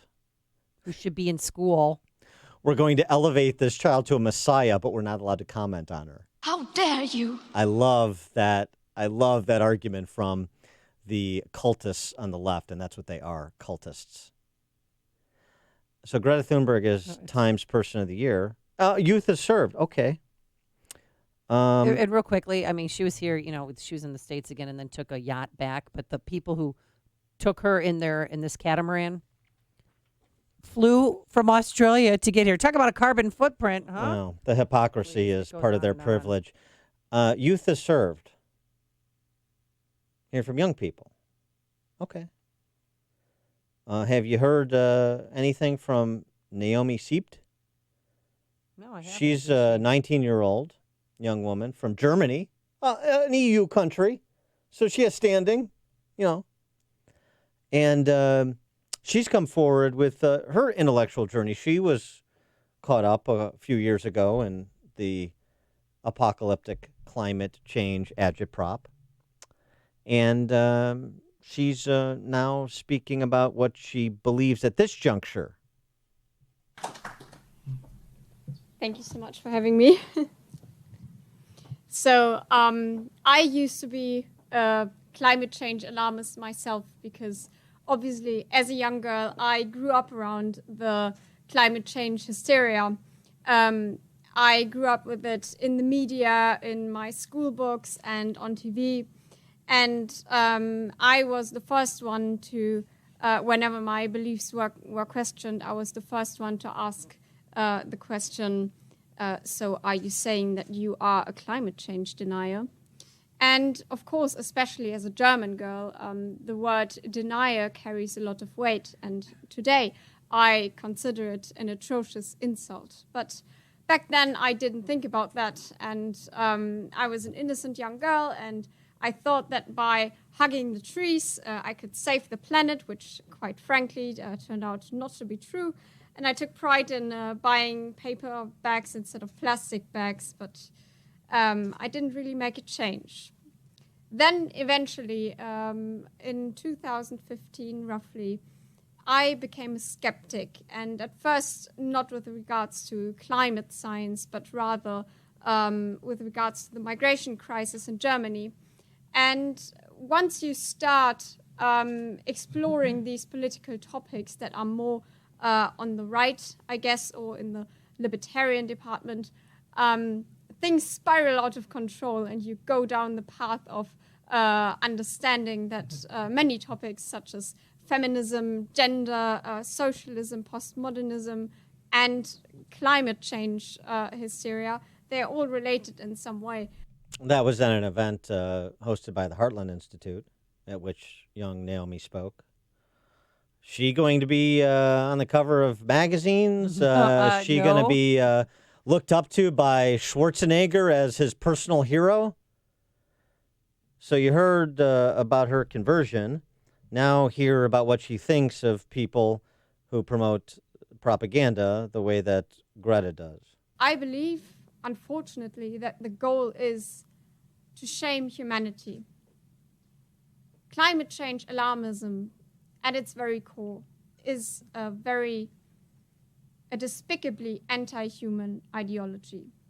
And we are told to look down upon our achievements with guilt, with shame, and with disgust, and not even to take into account the many major benefits that we have gained from using fossil fuels as our main energy source. Because look around, we're living in such an amazing era of fast progress, of innovation, and we are not allowed to be proud of that at all. Instead, debates are being shut down, and scientists, real scientists, lose their jobs for performing the most genuine and innocent form of science there is, which is just real science, real skepticism. And that is not just an insult to science, that is an insult to the complexity of nature And most importantly, it is an insult to the freedom of speech. Young Naomi, 19 years old now. It's been on quite a journey over the last few years. That's what happens with young people, particularly those that are open-minded, or those that are willing to contemplate other people's views, or willing to go where evidence suggests you go. And hopefully, maybe, the same thing will happen to Greta. I doubt it now because there's so much invested in celebrity, and I think like any child star, which essentially is what she is. I think it's difficult to cope after a certain But point. for her family, they want to be the Kardashians. I mean, they used her. She stood for years in front of the Swedish parliament with a white sign in black letters saying "School strike for climate change." Got that attention, and now she's met with President Obama, Arnold Schwarzenegger, you name it. Mm-hmm. And now she's being honored by Time Magazine. And what she should really be doing is go back to school and learn something, because you're going down the wrong path. Jonathan Mason is an example of where we're at. I know you think you've done your part by, Steve Castor, using your cloth bag to shop at Whole Foods, or not using one-service plastic bottles or some such thing. Yeah. Have you thought Single about use, Have you thought about Christmas cards? Oh, You sending out Christmas cards this year? I'm not, and I don't. Are you allowing Peyton or Eli to distribute Christmas cards to their classmates? No. No, of course, right. Well, I don't know. I didn't know that. I think they're. Why is that bad for the environment? This is a head teacher across the pond there in Lincolnshire. Mm-hmm. Sent a letter home with children to 275 parents. I've been approached by a number of children who are concerned about the impact of sending Christmas cards on the environment. Grade school kids. Primary school in Grantham, Lincolnshire, in England. I've been approached by a number of children recently concerned about the impact of sending Christmas cards on the environment. Throughout the world, we send enough Christmas cards that if we placed them alongside each other, they'd cover the world's circumference 500 times. The manufacture of Christmas cards is contributing to our ever-growing carbon emissions. So in order to be environmentally friendly in school, we will not be having a post box for Christmas cards from this year onwards. Instead, we can encourage you to save money and the environment by not sending cards to all of the children in a class individually, but instead, if you want to send a card, please send one card to the whole class. Teachers can then display the cards in the classroom for everyone to see. What do you think about that? So nobody feels left out. Well, and So I you're mean, saving the environment. both. Yeah, I mean, it's a twofer. It's a threefer. You save money, you save the world, and you properly are collectivist in your attitude towards, celebrating a holiday or just in general. 312-642-5600, turnkey.pro answer line, 64636DA, turnkey.pro text line. Holster that pen, put down those cards, send one card out to your entire family, friend circle. Actually, just have a card at your home that people can pilgrimage to visit if they want you to wish them a Merry Christmas, if they want a Merry Christmas wish from you, or a Happy Holidays wish. I don't know if you pegged right or wrong, but you don't seem like the Christmas card sending type. I normally do send out Christmas cards. you I do? get different sets of the NRA Christmas cards every year Oh. because nothing says Christmas like the NRA. Okay. And I do try to send them out. Sometimes I don't get to it. Other times I do. All right. Well, you're going to get to it this year? I don't know.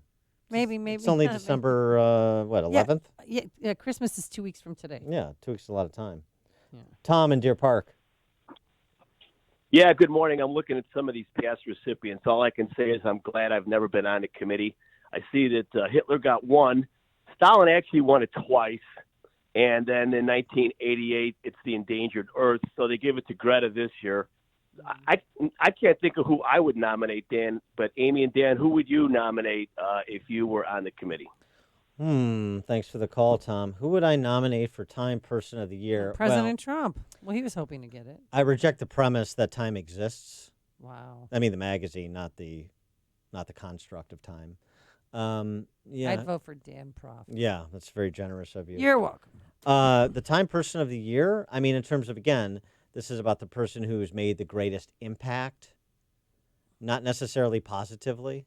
I think that's the approach, right? The most Yeah. impactful person, or is it the person who's done the most good? I think you have to set the parameters The first. parameters change every year. I mean, the person who had the most impact in 2019 was obviously President Trump. Right. But almost every year, the President of the United States is going to be the person that makes the most impact. I'm sure, it must have been tough, though, time between Greta and Colin Kaepernick. Oh, that's right. And Adam Schiff. Oh, Nancy God. Pelosi. Oh, yeah, Nancy Pelosi was in the running. I know that. I'm noodling on this question. Bob and Waukegan. Yeah, I had to get off my Peloton. My Yeah. 30-year-old Swin Airdyne to call you. I was in the middle of actually pumping the pedals when I heard this on the radio, so I had to call in. I think this guy from Europe, whoever he is with the Christmas cards thing, Yeah. I think he should encourage every leftist and liberal to start wiping with their hands instead of toilet paper. How much money would we save if liberals and leftists stopped using toilet paper? Thanks for the call, Bob. Yeah, Green Bay would be destroyed. I wonder. Toilet paper capital of the world. Yeah, I mean, a Christmas cards could cover the world's circumference 500 times. What about toilet paper if, I don't know, 40% of the world stopped using it?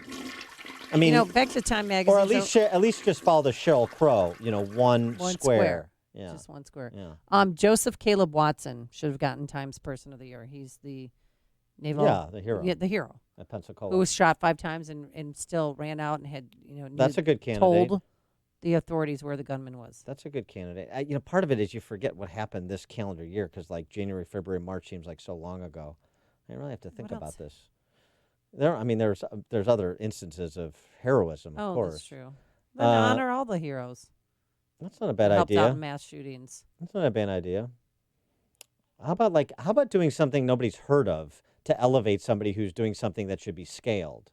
We've talked to a lot of people like that. So, for example, like John Ponder in Las Vegas, Nevada, and his Hope for Prisoners fellowship program. Oh, that's right. Where he uses police officers to mentor ex-offenders, and he's reduced the recidivism rate among the ex-offenders in his program by 90%. Wow. That's a program that should be scaled nationally. Nobody knows who John Ponder is. They should. Maybe that's something that Time or some other magazine should pick up doing. Like the heroes you should know, the influential people you should know, because they're doing something locally that just should be expanded. Like our guest at 6:30, Joseph Okolo. Joseph Okol, yeah, right. Yeah, exactly. Dan in Salem, Wisconsin. Hi, Dan. Hi, Amy. Hi. I got a name for the Democrats around Christmas time. What? Grinchocrats. There you go. What did he go? Grinchocrats. Thanks for the call. Oh, it's so funny. Greg in Jefferson Park. Hey, good morning, guys. These clowns ought to worry a little more about the direct mail advertising, which basically costs almost nothing for companies like Verizon and Comcast to do, which you get so often, and that's one of the reasons why the post office hasn't got any money, notwithstanding the fact that they've got like hundreds of thousands of employees. It'll worry less about Christmas cards and get all these clown politicians who the direct marketing industry bankrolls to keep their costs low and start jacking up their prices to pay the same as you and I do on a letter that you send to somebody. You guys have a good one. All right, thanks, Greg. I wonder, what about Adam Schiff subpoenas? I wonder how many times Adam Schiff subpoenas would circumnavigate the globe. God, Adam Schiff probably wishes he was Time Person of the Year. Brian in Waukegan. Yeah, I think about 10 years ago, and I also think it was Celine Dion suggested that we use no more than 6 pieces of toilet paper at any given time. Yeah, Well, thanks for the call, I'm Brian. a square girl myself, but That.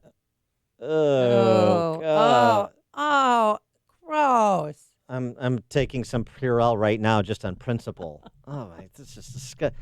Yeah, I don't want to talk about there's a bidding war that went on, if you remember. So Celine Dion opened with 6 squares, and then Sheryl Crow won with 1 square. It's disgusting. Okay, gross. Move on. Cindy and Joliet. Yeah, 1 square followed by a wet wipe. Oh, my God. There we go. Come Well, God. now, Why doesn't everybody just use a bidet like me?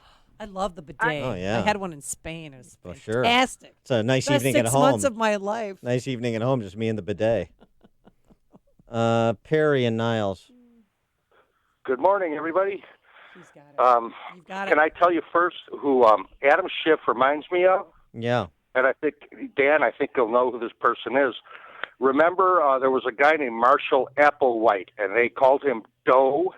Yeah. And he was the cult leader of the Heaven's Gate. leader of the Heaven's Gate cult. Sure. Yeah. Yeah. How did that end for him? I don't know. I mean, I haven't looked him up. He could still be with the Hale Bob comic. All right. What the heck? Oh, the person of the year it used to be the man of the year, but when it was the man of the year, one time it wasn't a man, it was the computer. Oh, yeah. Mm-hmm. So it doesn't have to be a person either. So I say, how about that stupid crocodile from Humboldt Park? Chance. Couldn't find his way home or dump, Yes. out of a boot without looking at the instruction on the. All right. Thanks for the call, Perry. Chance the Snapper. Yeah, Chance the Snapper. Oh, God. Yeah, maybe that's the entity of the year in this hick town. That's about it. Oh, damn. Something wrong? Yeah, there's no toilet paper in here. I usually check, but would you mind? I can't. I don't have it. I don't have a square to spare. Hear about the big stories of the day, then talk about them right here on Chicago's Morning Answer on AM 560.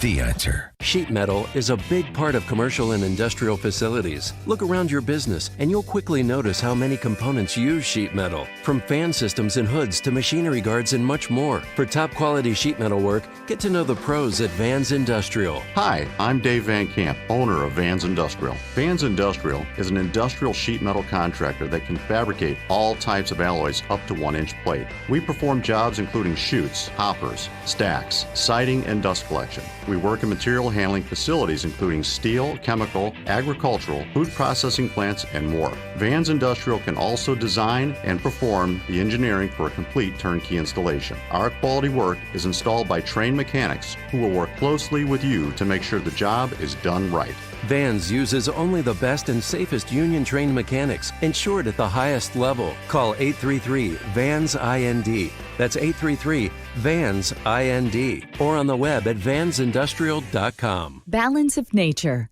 Changing the world, one life at a time. The testimonials sounded pretty good, so I tried you out, and I'm actually feeling a lot better. My legs usually hurt all the time, and they do not hurt all the time anymore. That's only after 3 weeks. I haven't had a cold. I haven't had the flu in 5 years. My energy is boundless. I feel great, and if I'm tired, it's because I earned it. I can't say enough for this product. It's a godsend. Experience the Balance of Nature difference for yourself. Call or go online now and become a preferred customer, which gives you our best pricing and free shipping. And we will take an additional 25% off of your first order. Plus, get a set of convenient travel bottles containing a free additional week's supply of Balance of Nature's fruits and veggies. Call 800-2468-751 or go to balanceofnature.com and use discount code Chicago. AM 560. The Answer. Coming up on Chicago's Morning Answer. Two thugs at a movie theater in California proved the point of the new movie, Prager and Corolla, No Safe Spaces. We're going to talk to the film's director, Justin Folk, at 8:08. But now let's head into the newsroom. Here's Mike Scott. Interim Chicago Police Superintendent Charlie Beck saying officers need to be prepared for no more merit promotions in Chicago police. WIND, Chicago News Time. It's 8 o'clock. It's called a markup. I'm Dave Anthony, Fox News. House Democrats on the Judiciary Committee will meet tonight to work on the 2 articles of impeachment accusing President Trump of abuse of power and obstruction of Congress that may set up a full House vote next week and then perhaps a Senate trial in January. Minority Leader Chuck Schumer. It should be fair. It should be bipartisan. and it should let the facts come out. Well, President Trump got big cheers last night, telling supporters the case is flimsy and pathetic, a hoax. Fox's John Decker, live at the White House. Hours after 2 articles of impeachment were announced, President Trump railing to supporters in Hershey, Pennsylvania. They're impeaching me, and there are no crimes. This has to be a first in history. The president also called the U.S.-Mexico-Canada trade agreement announced by House Speaker Nancy Pelosi a silver lining. You'd think she'd wait like a day. She wanted to smother the impeachment crap. Senate Majority Leader Mitch McConnell says the Senate won't take up the trade agreement until the impeachment trial concludes in the early part of 2020. Dave? John, in an hour, senators will question the Justice Department's Inspector General about his report on the Russia probe. He concluded the FBI was justified opening it and there was no bias, but also found 17 significant errors in the applications to do surveillance on a Trump campaign associate. The day after a police officer and 3 other people were murdered in Jersey City, New Jersey, the mayor, Stephen Fulop, believes the 2 gunmen who were also killed targeted a Jewish market. The reason that those perpetrators seem to be inside of that deli and not able to move potentially to the school or to inflict more harm was because the police responded immediately and returned fire. A police officer was also killed last night in Nassau Bay, Texas, when a wanted suspect being arrested got away and drove into her with his car. He's on the run still. We got news on the economy a short time ago showing inflation crept up last month. Consumer prices rose 0.3% in part because of higher energy costs. America's listening to Fox News. 14 degrees, cloudy skies, and we've seen the area get across with some snow showers this morning. It's 8:02 on AM 560, The Answer. Interim Chicago Police Superintendent Charlie Beck told officers in an email yesterday he will not make any merit promotions during his time leading the department. The announcement comes just days before the department is scheduled to hold an exam for officers who want to be promoted to sergeant. 1 woman is dead, 2 others hospitalized following a blaze on Chicago's south side. It broke out late last night inside an apartment building near 89th and Justine. Multiple people are now homeless. Charges are pending against 3 men after shots were fired at police on Chicago's south side. Officers tried to curb a black Jeep this morning near 69th and Merrill when someone inside that vehicle fired shots. No one was hit. The 3 men tried to run, but were later arrested. Authorities call a gun threat made against Morton East High School in Cicero a misunderstanding. School was placed on lockdown yesterday after a student overheard another saying they had a gun. Police conducted a thorough search of that building and concluded there was never any real threat. Drivers in Indiana could soon have to put their phones down. Indiana Governor Eric Holcomb yesterday saying a hands-free driving law is his major priority in the upcoming session. Indiana banned texting while driving in 2011. Golden Knights, a 5-1 win over the Blackhawks in Las Vegas. College hoops tonight. Fighting Illini welcome number 7 Michigan to the State Farm Center. It's 8:03. Time for the AM 560 Business Beat. It is a service of Signature Bank. Helping local businesses succeed. Visit signaturebank.bank for your commercial banking needs. Now the latest from the Fox Business Network. I'm Deirdre Bolton, and this is the Fox Business Report. Home Depot is lowering its expectations for next year. It's predicting sales growth under 4%, weaker than Wall Street was expecting. The One Home Depot strategy, a plan to improve its online and store business, isn't bringing in as much money as expected. Home Depot has also lowered its sales forecast for this year. Saudi Arabia's state oil company Aramco is now trading on the Saudi Stock Exchange. The stock rallied, raising $25 billion for the company, pushing Aramco's value to $1.88 trillion. It's now the most valuable public company in the world. Tesla has filed a patent for a laser beam device that cleans car windshields. Car and Driver says the lasers could also clear the glass in front of cameras used for driver assistance, including its autopilot. That's your Fox Business Report. I'm Ginny Cosola, invested in you.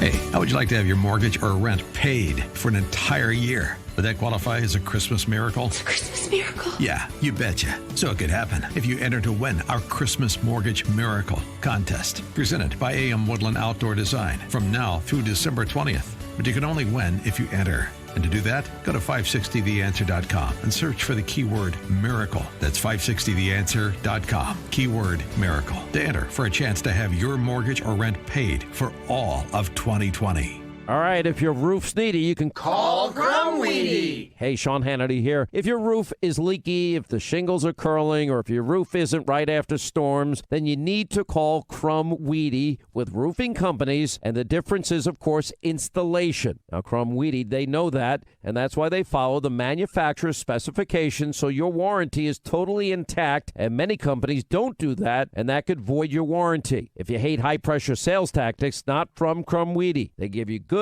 better, best options. You make the choice, no pressure. Crumweedy is a roof that lasts at a fair price. Now, Mark Olson and Greg Olson of Crumweedy, they lead this third-generation family business that's been doing Chicagoland roofs since 1953. Now, they fix roof problems, so if your roof is needy, Call Crumweedy. That's 630-595-8020. That's 630-595-8020. They're online, of course, at myroofisneedy.com. Goodbye 2019, goodbye Windows 7. Dell's holiday sales are the perfect time to say hello to 2020 and a Windows 10 upgrade. Save big on their latest business computers powered by Intel Core processors. Don't forget to shop servers, storage, and thousands of top brand electronics, all with free shipping. Call a small business technology advisor to help you find the right tech for your business needs at 877-BUY-DELL. That's 877-BUY-DELL, or visit Dell.com/business deals. Hey there, I'm Scott Tannen, founder of Boll & Branch. We make incredibly soft organic cotton sheets that millions of Americans love. And yep, 3 U.S. presidents. Today, I'm announcing our 12 Deals of Christmas sale. No partridges in a pear tree or anything like that, but amazing deals every day on our award-winning, ethically made sheets, linens, and gifts. Merry Christmas from all of us at Boll & Branch. Visit bollandbranch.com and find a new deal every day. That's BOLL and BRANCH.com. Go to bollandbranch.com.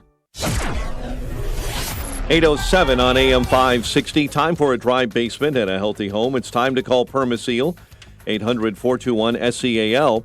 Let's check the roads with Jim Talamonte. Lakeshore Drive is jammed. Northbound Randolph before the Oak Street curve, where a pickoff went off the roadway and ended up in Lake Michigan. Southbound, it's heavy from Foster to the Oak Street curve. Heavy delays on I-55 southbound 126 to 30 with a wreck in the 2 left lanes. And northbound, there's a crash with injuries at 52.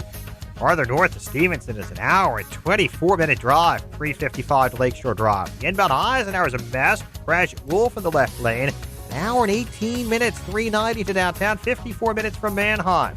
Kennedy, an hour and 12 minutes, O'Hare to downtown, 52 minutes from Montrose, 24 in the Express. Right, it's 45 minutes from 95th to downtown. I'm Jim Talamonte on AM 560, The Answer. Chicago's Morning Answer continues next, your official Chicagoland weather forecast from the 1 Hour Heating and Air Conditioning Weather Center. And Brian May. Clouds giving way to some sunshine today and very cold, high 25. Clear to partly cloudy tonight, low 21. Milder tomorrow, high 44. Partly cloudy tomorrow night, low 31. Friday, cloudy, high 42. I'm Brian May on AM 560, The Answer. Currently 14 at O'Hare. Next news at 8:30. Chicago's Morning Answer with Dan and Amy continues next on AM 560, The Answer. Find holiday gift ideas for you and the family at the leading indoor shooting range, Shoot Point Blank. Check out great savings on ammo, accessories, firearms, and more. Not sure what to get? Shoot Point Blank offers gift cards too. See shootpointblank.com for details. This is Chicago's Morning Answer with Dan Proft and Amy Jacobson on AM 560. The Answer.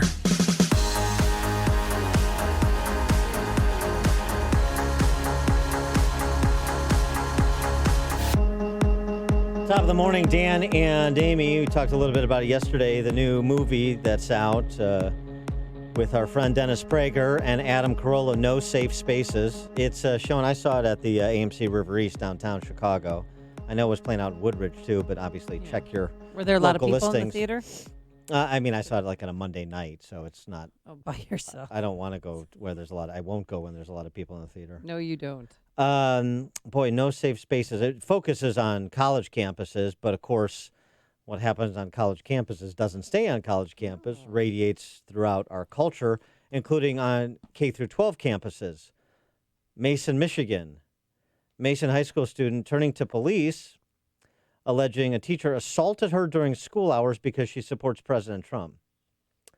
Sadie Eargood told a local news station that her media technology teacher was upset by the Woman for Trump pin she was wearing. He told her he didn't like it. She said, that's fine. You don't have to like it. We can have our opinions. Then he ripped the pin off her shirt. Oh, that's an assault. You can't do that. Right. He grabbed it and I pulled. I tried to push his hand away and he grabbed my shoulder. He just kind of put his hand there and and then he started pulling more and more and I just started backing up. Oh, my God. A police report was filed. Good. The teacher hasn't been at the school since December 5th when this happened. Oh, I was going to say he probably was celebrated. Probably promoted. Yeah, he's not going to be celebrated by the police. And in another installment of Irony is Dead, going back to No Safe Spaces, police officers responding to a call on Friday in La Habra, California, to the local Regal Theater after receiving a call that two male subjects entered the movie theater for a 1:10 in the afternoon showing of No Safe Spaces with their faces covered with bandanas, wearing hoods. One moviegoer reporting this, after all the previews and ads were over and the movie was just starting, two thugs sporting hoodies, masks, sunglasses, carrying huge duffel bags, ran, not walked up the aisle, and sat at the back of the theater right behind us. They looked like bank robbers, home invasion criminals. They were trying to act scary. And obviously in the era where you've had a mass shooting at a movie theater and you have these Antifa thugs, also profiled in No Safe Spaces, you can understand why people would be a little jumpy. Oh, yeah, it's scary stuff. Yeah, and of course, as I said, the irony is lost on them. One of the things I really enjoyed about the movie was some of the great intellects that were featured helping to explain what's happening and what's been happening and why it's happening on college campuses and elsewhere. Connect the dots, because so many people are so bad at it. And one of them is a friend of our show and one of the great thinkers of the last 50 years, particularly when it comes to race and culture. One of those academics who won't be, I think, fully appreciated in his time, Shelby Steele. Shelby Steele gave the best, most incisive 60 seconds explaining the victimization ideology that you're ever going to hear. Oh, could you hear it? In America, you were brutalized. From birth on, you were whipped, lashed. Your children was taken from you and sold away. Your wives were used at the will of the overseer, whatever. I mean, it just was dehumanizing in every conceivable way and for centuries. So you got a beef. How long are you going to ride that beef? How long do you think it's going to take? Because the only person who can break that bond is you, inside yourself. Say, well, just because white people were once racist does not mean I'm going to sell out my life. I'm going to ask less of myself and claim that I'm being held back by victimization. And that's what is so startling to me, the way that you see now of reinventing, as I say, the oppression in your mind, the same oppression that is fading out of the world. As it fades, you cling and reinvent it, rebuild it. And so you now become the racist overseer of yourself. You now become the racist overseer of yourself. Just exactly in one sentence, but the context he describes of from slavery to present in this country and in general, but particularly in this country. For more on the film, we're pleased to be joined by Justin Folk, who's the director of No Safe Spaces. Justin, thanks for joining us. Appreciate it. Dan, Amy, thank you for having me. Appreciate it. So how is the film being received so far? Well, it's been received very, very well on Rotten Tomatoes, which aggregates scores and critical reviews and audience scores. We have a 98% audience rating, which means people that have gone out to see this film and have weighed in enjoy it very, very much. So we're very, very proud of that. The critics' rating is hovering around 50, but that's exactly what we expected from a bunch of left-wing critics. But the people that see the movie absolutely love it. Well, what was the genesis of that. making it? Like, how did it come to be? Dennis Prager wanted to make a movie about young people. He was concerned about what young people thought about a whole bunch of different issues. Is America a force for good?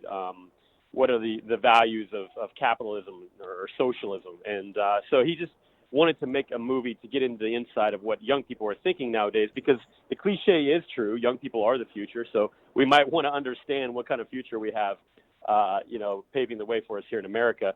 And as we began the journey, a lot of this stuff just started to happen on campuses. The shutting down of speakers, the rioting, just the craziness that you're seeing everywhere. And not just on campuses. Dan, you touched on it earlier, and you're exactly right. What happens on campus does not stay on campus. And so we've seen this spread into all of society.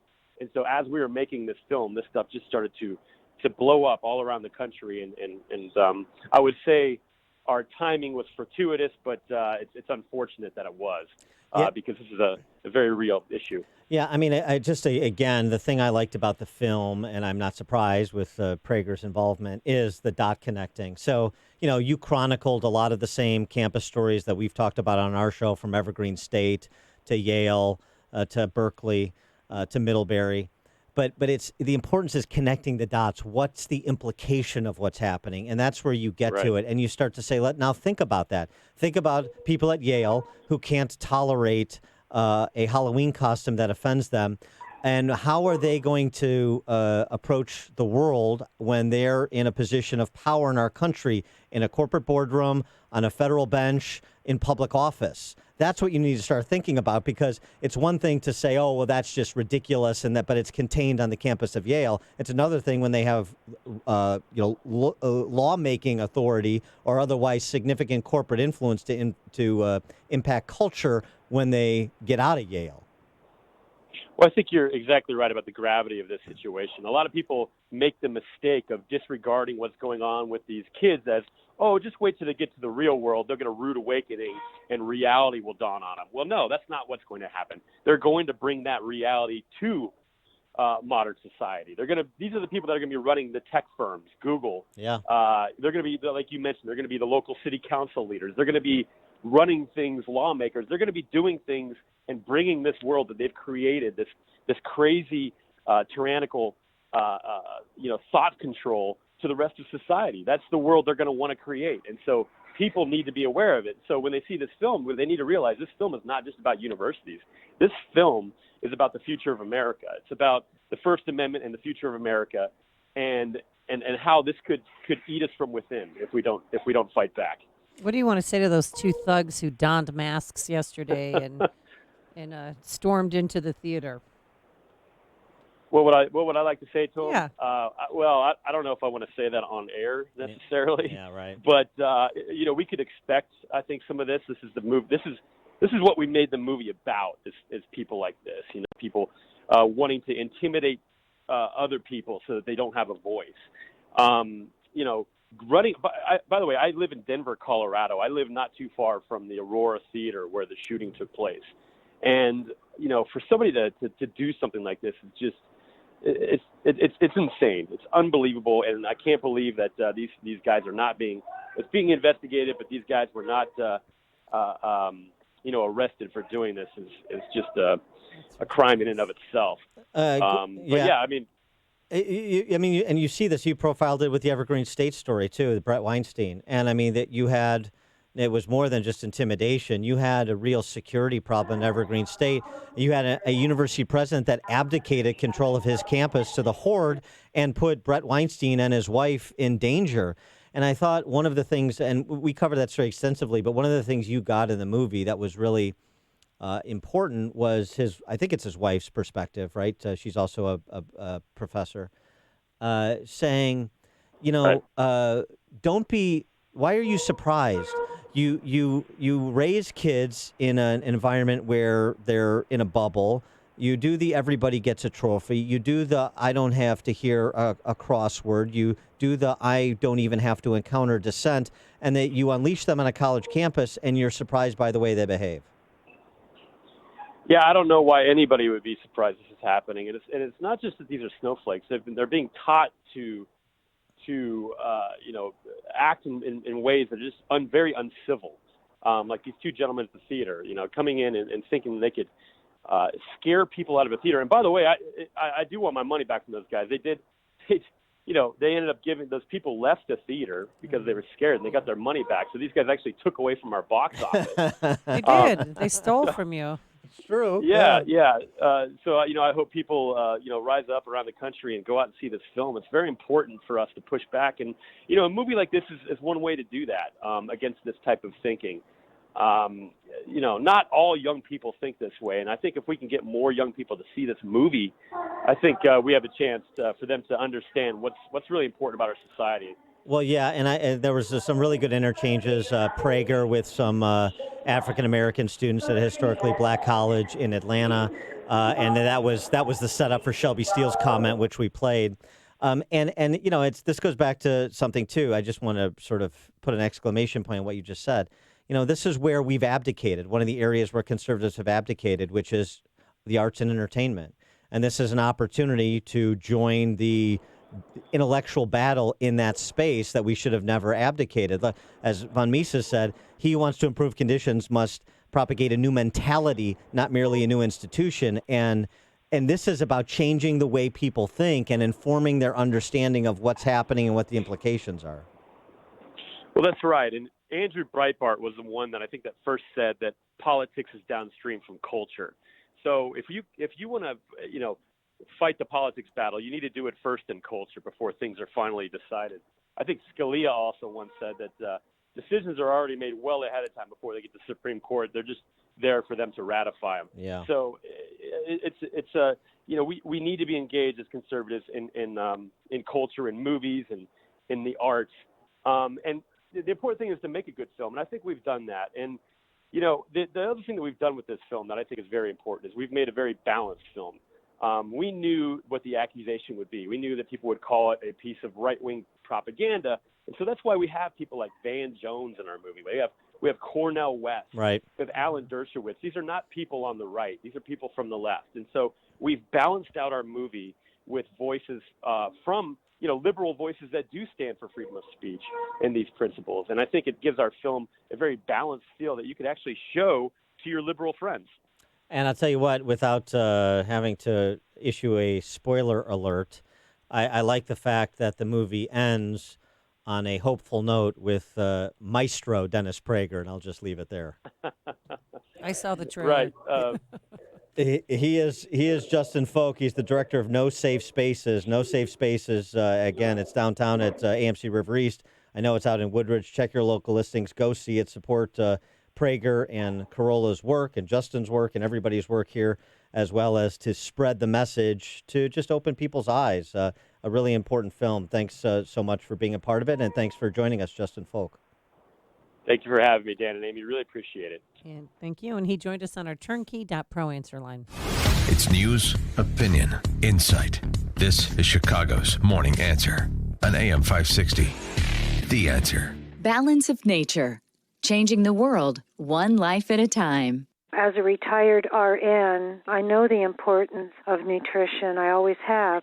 Good food. It's actually healing you from the cellular level out. I'm living proof of that because for the past decade, I've been dealing with very painful brown spots on my forehead, and the brown spots, they're gone.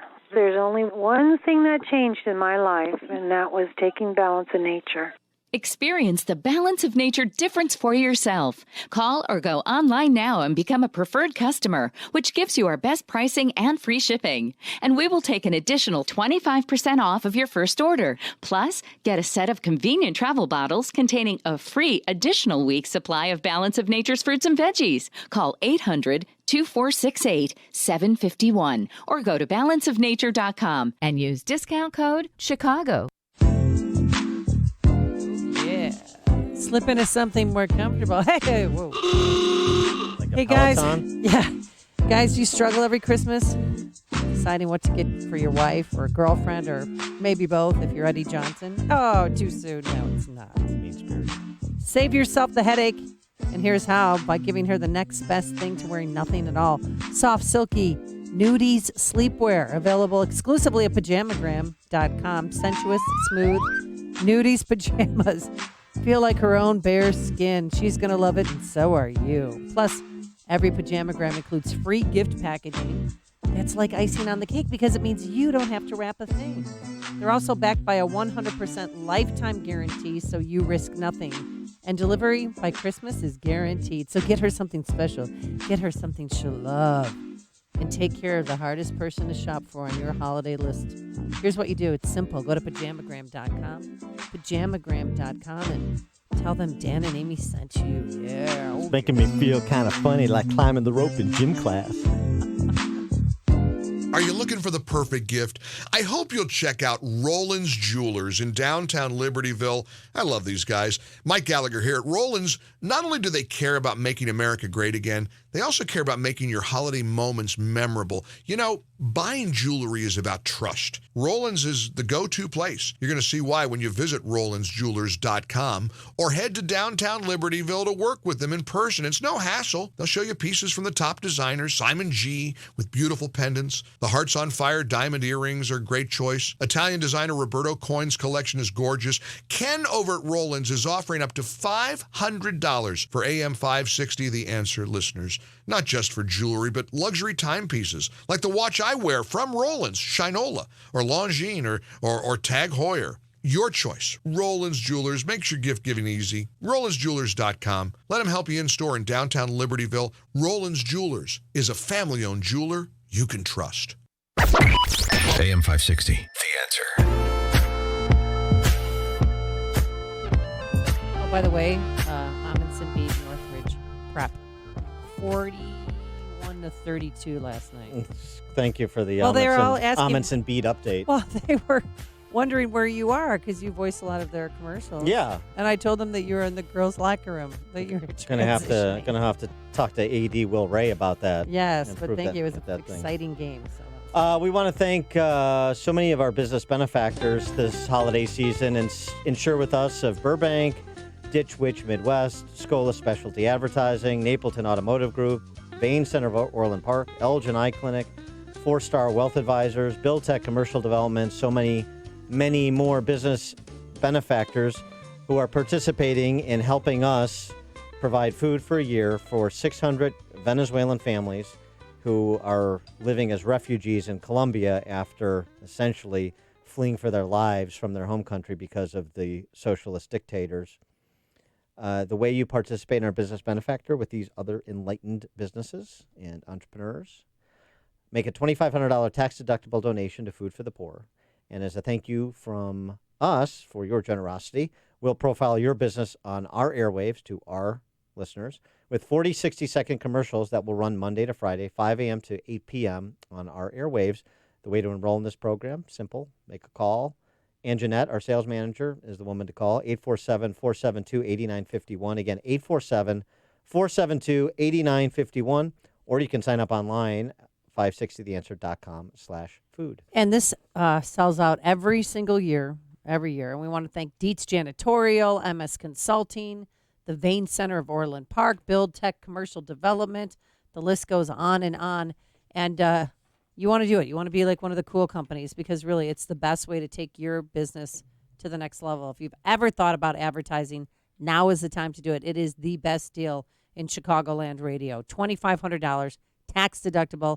You're helping those less fortunate this holiday season while you're helping your business. Again, Anjanette, 847-472-8951. And we thank you in advance for your generosity. Coming up on Chicago's Morning Answer. We're going to talk to Robbie Sauvé, senior editor for Reason, Reason.com, about the IG report, the FBI, impeachment, also the Afghanistan papers, and the lying to the American public that was done over multiple presidential administrations. That's at 8:38. But now let's head into the newsroom. Here is Mike Scott. We're watching developments this morning in Texas Here in Chicago, we have clouds and 14 degrees. This morning at Naval Air Station Corpus Christi, the station went on lockdown this morning. Its Facebook page is reporting the Naval Air Station said they will lift the lockdown when the scene is safe and urge those on base to remain in a shelter-in-place mode.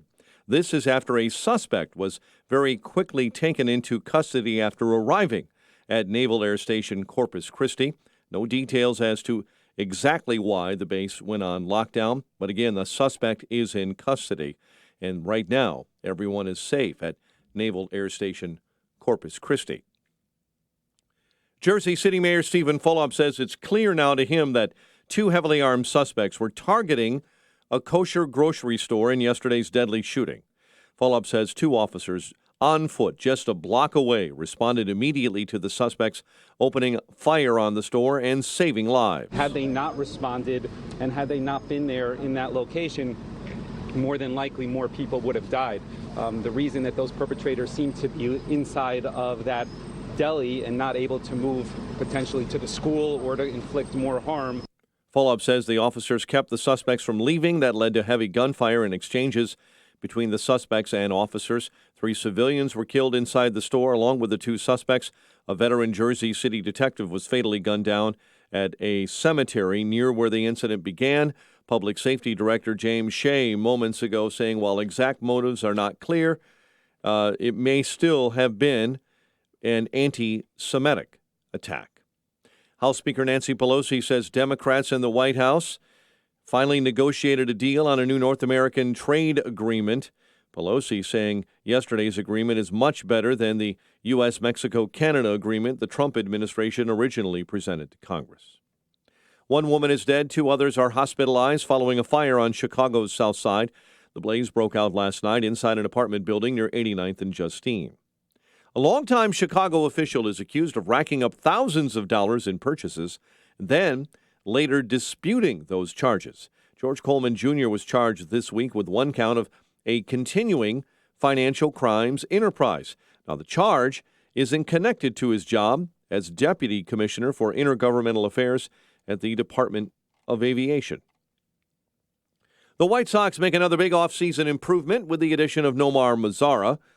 Dallas Morning News says the club acquired the outfielder from the Rangers in exchange for minor leaguer and hot prospect outfielder Steele Walker. Mazara had 19 home runs last year and will dramatically boost offensive production from right field. Golden Knights over the Blackhawks 5-1 in Vegas. Tonight, the Fighting Illini welcome number 7 Michigan to the State Farm Center. The news a service of Staples. Ship all your gifts and packages at your local Staples store and save 15% on UPS shipping services 7 days a week. Plus, get all the supplies you need, like boxes, tape, and bubble wrap. Staples, there's a whole lot in store this holiday. In-store only. Offer ends 12/28/19.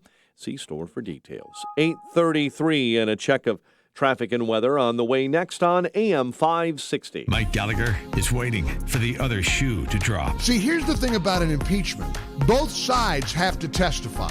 Here's the thing about actually stupidly going forward trying to impeach the 45th president of the United States. The Democrats are going to have to speak under oath. And a lot of people who have been anti-Trump are going to have to be held to account. The Mike Gallagher Show. Weekdays at 9, right before Dennis Prager at 11 on AM 560. The Answer.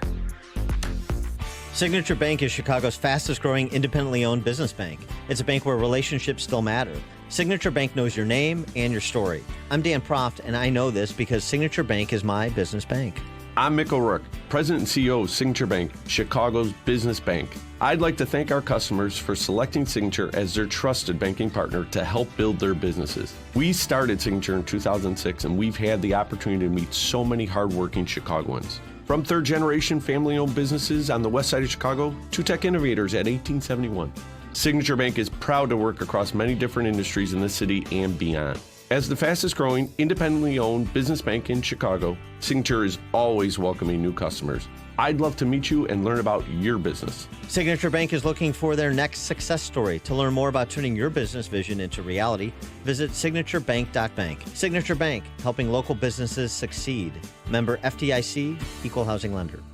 Property managers, manufacturing, commercial, privately and locally owned companies looking for accountability from their alarm service provider, this message is for you. Out-of-town national companies are struggling to provide service and support for your security and fire alarm system. You can do better with SMG Security. SMG Security is a local security service and fire alarm system provider with a mission to be the security industry leader in performance and customer satisfaction for the Chicagoland area. Concentration on local protection with a local UL Central monitoring system delivers the ultimate protection for you, your employees, and property from theft, fire, and workplace violence. In many cases, SMG can detect issues before they become a major problem and are continually establishing new and improved industry standards and technology to keep your business safe and secure. Get a security solution based on your business budget and needs from SMG Security. And if you switch protection to SMG before the end of the month, you'll get 3 months of free service. Go to smgsecurity.com. smgsecurity.com.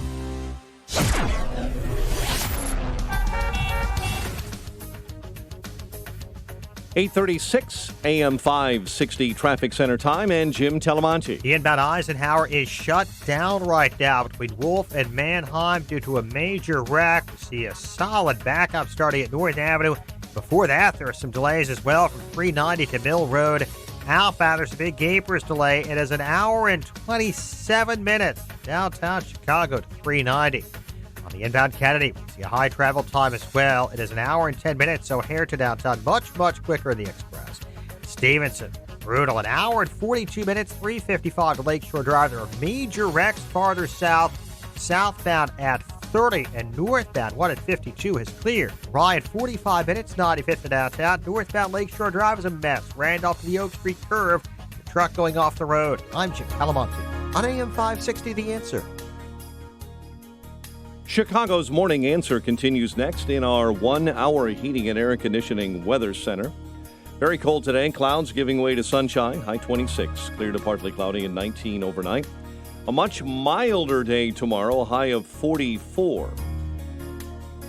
It's 15 degrees at O'Hare. Next news coming up at 9. Chicago's Morning Answer with Dan and Amy continues next on AM 560 The Answer.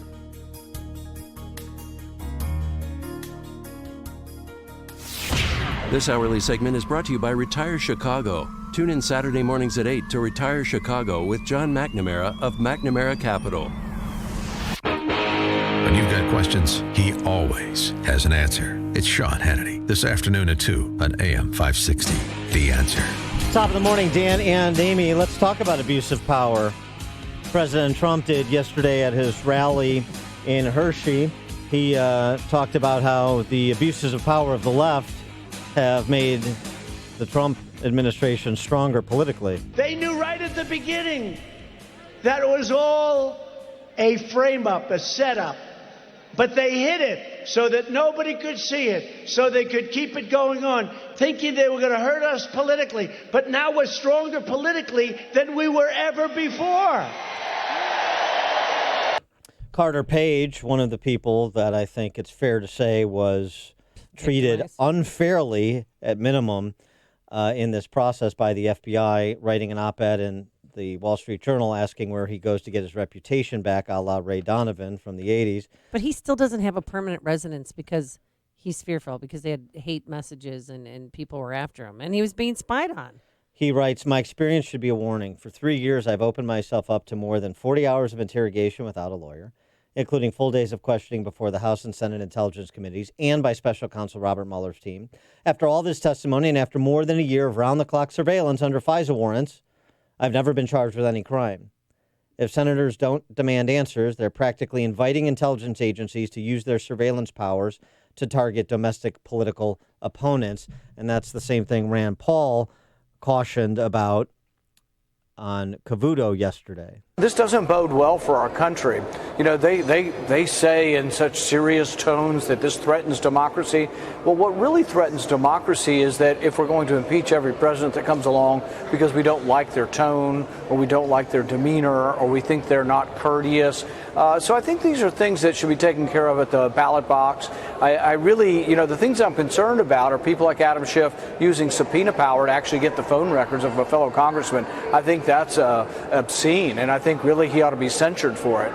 some pretty serious stuff, but always there's moments of levity during President Trump's rallies when he talked about, the violations from the FBI and that relationship between Peter Strzok and Lisa Page. Is texting about an insurance policy. Let's have an insurance policy. Remember? Peter Strzok and his lover, Lisa Page. Remember? Lisa, I love you so much. Lisa, please. Lisa, I've never loved anyone like you. We won't allow this to happen to our couple. Lisa, please, tell me you love me, Lisa. I love you. Peter, I love you. I love you like I've never loved anyone. And if for any reason she loses, even though she's a stone cold corrupt person, if for any reason she loses, Peter, we've got to have an insurance policy. We have to do it because we're going to go, and that's what's been happening for the last 2.5 years, okay? It was their phony insurance policy. So FBI lawyer Lisa Page, so in love that she didn't know what the hell was happening, texted the head of counterintelligence, Peter Strzok, likewise, so in love he couldn't see straight. This poor guy, did I hear he needed a restraining order after this whole thing to keep him away from Lisa? That's what I heard. I don't know if it's true. The fake news will never report it. But it could be true. No, that's what I heard. I don't know. I mean, who could believe a thing like that? No, I heard that Peter Strzok needed a restraining order to keep him away from his once lover. Ah, Lisa, I hope you miss him. Yeah, it really does read like the storyline for an episode of, or a season of As the World Turns. But, for more on the topic, we're pleased to be joined by Robby Soave. He's a senior editor for Reason and author of the book Panic Attack, Young Radicals in the Age of Trump. Robby, thanks for joining us. Appreciate it. My pleasure. Good to speak with you. You wrote a piece the other day about the Inspector General's report. You come away with a bit of a different conclusion than former FBI Director Jim Comey, who suggested the report says that the FBI is exactly what you want it to be. Yeah, the victory lap that James Comey and so many former FBI people, their cable news surrogates, et cetera, were taking the other day was just disgusting to me because this report does not acquit the FBI whatsoever. The IG report, it acquits them of the most serious kind of conspiratorial, the political bias kind of narrative that some on the right have played into. But it still finds serious, grave wrongdoing on the part of the FBI, specifically with respect to Carter Page, whom they totally, wholly, improperly surveilled. That their warrant to look at him based on faulty, flawed information that they should have known was wrong, that they used in the renewal for the warrant over and over and over again. I mean, this is horrific incompetence. Maybe it's not malice, but it's incompetence. And I don't want an incompetent FBI. There's no way you could have any faith that the FISA kind of system is a check on abuse of power. After reading this report, but none whatsoever, and that's a terrifying thing. Well, now that we know this information, is anyone's head going to roll because of it? It certainly doesn't sound like it. It sounds like everyone within the organization saying, "No, that's fine. Oh yeah, there's a couple things we got to tweak here and there, but it's it's ultimately fine." And actually, Congress has not expressed much interest in doing kind of the institutional reform that is necessary, which is frustrating because right now I would think you could maybe get it because you have Republicans very fired up about, correctly fired up about the wrongful treatment of some of their people. And maybe you could get, we have to reform kind of like the Patriot Act to really get at this stuff. But and unfortunately it's reauthorized on a bipartisan basis every time it comes along. So I doubt it, but that's a shame. Well, in addition to that, too, I mean, there's a lot of, as other people have pointed out, including David Harsanyi, we spoke with earlier in the show, all of these mistakes that were made, these oversights, the misstatements, the lack of corroborating information in FISA, FISA warrant applications. They were mistakes that were all made in one direction. So it's difficult to sort of credibly believe just on a percentage basis that if you're going to make that many mistakes over that much time with that many people involved, they would all be in one direction. Yeah, I mean, there's some truth to that. There certainly their errors were errors that helped them in their kind of unfounded, overzealous effort to find some kind of connection that didn't really exist between Russia and the Trump campaign, and also to demonstrate that. And knowing full well, I'm sure many of the people doing it, the political ramifications of that. This whole these were just good people doing their job narrative. At the very least, they were not doing their jobs very well, because can you imagine, this is the top law enforcement agency in the nation, and submitting false information. I mean, I'm a reporter. I can't submit, if I get fired, or I would get in trouble if I submitted false information into a story and then did that 3 more times, which is in a sense what they did, and they're just trying to say, well, that's fine. But it's like we're living in alternate universes, because you had Jim Baker, who's, I don't know what his job was at the FBI, but he was on CNN demanding that President Trump apologize to him because they weren't personally spying on him, but yet spying on his campaign. It's going to be a cold day before Jim Baker gets that apology, but okay. But how are we seeing everything so differently? That's what I don't understand. Yeah, I mean, there's some unfortunately some truth to this idea, and look, many on the right have taken this too far. That there's the deep state. There's a state within a state working to overthrow Trump. But there is some truth to the idea that bureaucracies just tend to grow on their own, and they become hostile to any oversight or any kind of agenda of anyone else, and they're self-sustaining, and they seek to preserve themselves. So I think certainly, the press release the FBI itself put out in response to this was insane. It mentioned that, well, this has not tarnished our brand. Our brand has never been tarnished or something in 111 years. Your brand? What is your brand? You're not a brand. In fact, you're supposed to be a law enforcement watchdog agency, and it is absolutely tarnished by this. Yeah, well, that's right. I mean, it seems to me they're right. They're in the PR and crisis comm business more than they are the law enforcement business. And to the extent they're in the law enforcement business, and by the way, this also goes for the CIA under Brennan, who has also been found repeatedly to have said things that were untrue both during his tenure and since.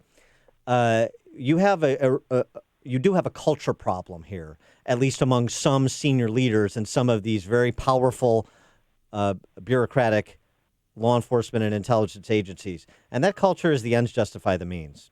And that's a real problem. Yeah, it is.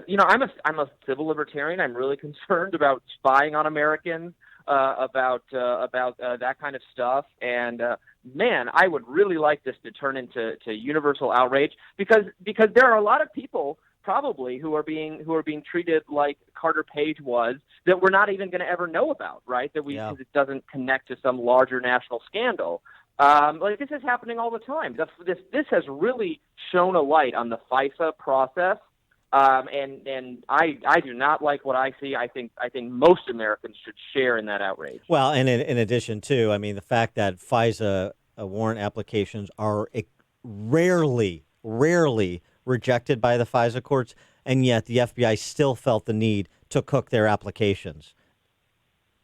Right.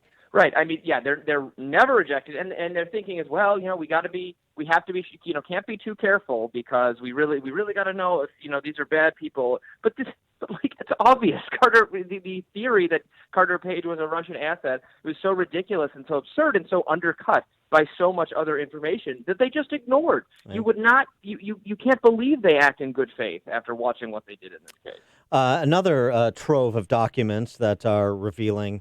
Washington Post obtaining these documents containing interviews and statements about our presence in Afghanistan for the last 2 decades. Since 2001, more than 775,000 U.S. troops have deployed to Afghanistan. 2,300 died there. Almost 21,000 were wounded in action. Those are DOD figures. And yet we have statements like this in these documents that were obtained by the Washington Post. Douglas Lute, a 3-star Army general, served as the White House Afghan war czar during both the Bush and Obama administrations, told government interviewers in 2015, "We were devoid of a fundamental understanding of Afghanistan. We didn't know what we were doing." He added, what are we trying to do here? We didn't have the foggiest notion of what we were undertaking. Boy, that's a remarkable statement to make in 2015, and by the way, with us still 5 years later having a military footprint there, but a remarkable statement. 14 years and thousands of lives lost into that campaign in Afghanistan, coming from the senior military leadership. I mean, it's utterly horrible. It's a terrible indictment of the government, their advisors. I mean, everyone was wrong, and the support for invading Afghanistan was dramatically strong among the American people as well. But I mean, this has been a horrible mistake. We could have hunted bin Laden without overthrowing the entire country and plunging it into medieval chaos. In fact, bin Laden was in Pakistan, and so this whole thing was sadly pointless, a massive waste and a cost in terms of money and of lives, and our purpose there is no clearer than it has ever been. It's a terrible. I truly hope we never make this mistake again. This mistake to commit ourselves to a disastrous foreign intervention with no clear objective or no way to achieve an objective. I mean, when I've talked to people who have actually been there, who have served or in some capacity, this is what they have told me over and over again: there is no hope for the kind of civilizational rapid change that we want to happen. It's not possible. We can't do it, and we should stop trying. He is Robbie Sauvé, senior editor for Reason, Reason.com, author of Panic Attack: Young Radicals in the Age of Trump. Robbie, thanks for joining us. Appreciate it. My pleasure. Thank you. And he joined us on our turnkey.pro answer line. Listen to podcasts of Dan and Amy from the AM 560 mobile app. Download it today at 560theanswer.com/mobile. Balance of nature. Changing the world, one life at a time. As a retired RN, I know the importance of nutrition. I always have. Good food. It's actually healing you from the cellular level out. I'm living proof of that because for the past decade, I've been dealing with very painful brown spots on my forehead, and the brown spots, they're gone. There's only one thing that changed in my life, and that was taking Balance of Nature. Experience the Balance of Nature difference for yourself. Call or go online now and become a preferred customer, which gives you our best pricing and free shipping. And we will take an additional 25% off of your first order. Plus, get a set of convenient travel bottles containing a free additional week's supply of Balance of Nature's fruits and veggies. Call 800-2468-751 or go to balanceofnature.com and use discount code CHICAGO. You've heard Rumpke's Garage commercials on AM 560, so you know they specialize in servicing Sprinters and light-duty diesels. But the experts at Rumpke's also service Isuzu and Chevy low-cab forward trucks. So if you own an Isuzu or Chevy low-cab forward truck but aren't sure where to get it repaired, take it to Rumpke's Garage, your number one dealer alternative for repairs to your Isuzu NPR, Isuzu F-Series, or Chevy low-cab forward truck. Whether gas or diesel, your truck is the lifeline of your business. That's why Rumpke's Garage offers free loaners while your truck is being serviced. They'll even pick up and deliver for your convenience. Rumpke's Garage has the factory scan tool to properly diagnose Isuzu and Chevy low-cab forward trucks. Their commitment to your business is backed with a complimentary maintenance plan and free 2-year warranty. Go to Rumpke'sGarage.com to learn more about their specialization in Isuzu and Chevy low-cab forward trucks and schedule your appointment today. That's Rumpke's, REMKES, Garage.com. My name is David Hochberg. If you'd like to pay off debt, call Team Hochberg now about a cash-out refinance. During October, Team Hochberg helped listeners convert over $2 million of their home's equity to pay off credit card debt, student loans, car loans, medical bills, collections, judgments, and IRS tax liens, which saved them over $24,000 a month. Since January, Team Hochberg has helped reduce listeners' payments over $158,000 for an annualized savings of over $1.9 million. Seriously, what are you waiting for? Call Team Hochberg now about a cash-out refinance to pay off your debt and substantially reduce your monthly payment.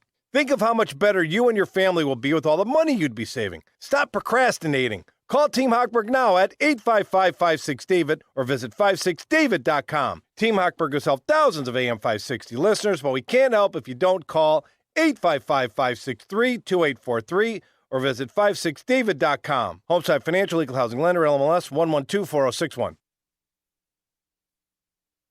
Christmas is right around the corner. What gift can you give? Well, how about the gift of a good night's sleep with the MyPillow and now the Giza cotton sheets? And now through the holiday season, buy one set of Giza cotton sheets, and guess what? You get the second set for free plus free shipping. Plus, if you order a MyPillow on top of that, or a pet bed, or a mattress topper, or the new MyPillow towels, which I love. They're very soft and absorbent. They come in all sorts of different colors and sizes. If you add any of that on, you still get free shipping. So go to MyPillow.com, type Amy in the promo code, and you'll get deep discounts on all the MyPillow products. And Mike Lindell, creator, founder, CEO of MyPillow, well, he's provided a 60-day money-back guarantee and a 10-year warranty on his American-made products. America. Go to MyPillow.com, promo code Amy, or call 800-489-0201. That's 800-489-0201, and tell them Amy sent you. Gentlemen, if you've been feeling tired, grumpy, sluggish all the time, you could have low testosterone levels, or it could even be sleep apnea. Millions of men not only suffer from low T, but also undiagnosed sleep apnea. Sleep apnea is a common and serious health condition. It's where you actually stop breathing throughout the night while you sleep and can last up to 10 seconds per interruption. Low T Center provides a complete health assessment to get all your levels checked and now offers a home sleep apnea test that you take in the comfort of your own bed instead of a lab or uncomfortable hospital. During December, it's only $49 to take their home sleep test to determine whether or not you have sleep apnea. So if you think this might be you, go to Low T Center and get a check now for just $49. It's even covered by most health insurance. My friends at Low T Center will verify insurance for you and make it fast and easy. So call today to schedule your appointment and tell them Dan Prof sent you when you do. The number is 630-451-9352. Call 630-451-9352. You can also schedule online by visiting lowtcenter.com. That's lowtcenter.com. Low T Center, reinventing men's healthcare.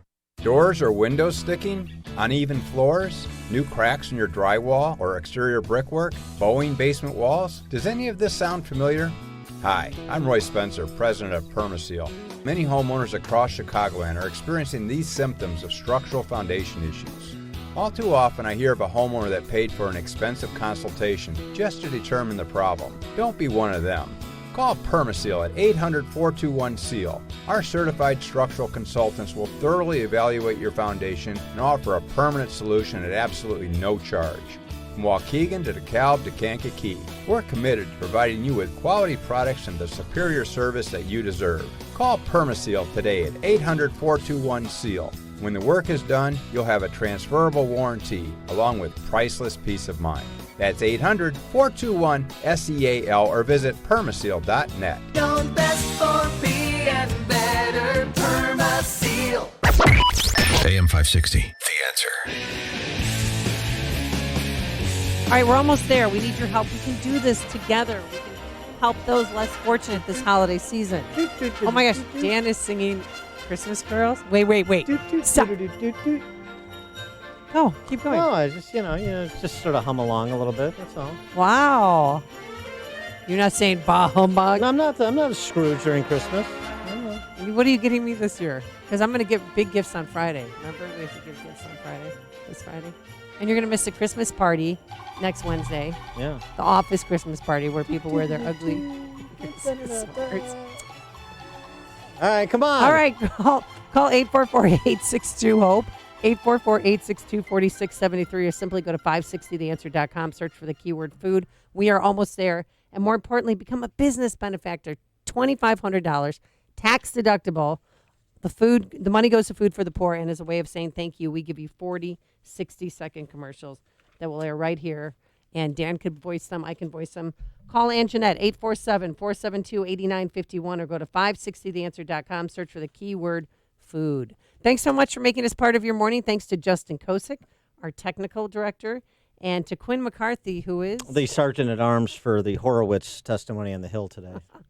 We're back here bright and early at 5 a.m. Now here is Mike Scott. We're watching developments at Naval Air Station Corpus Christi in Texas. It is on lockdown. Fox with the latest. WIND, Chicago News Time 9.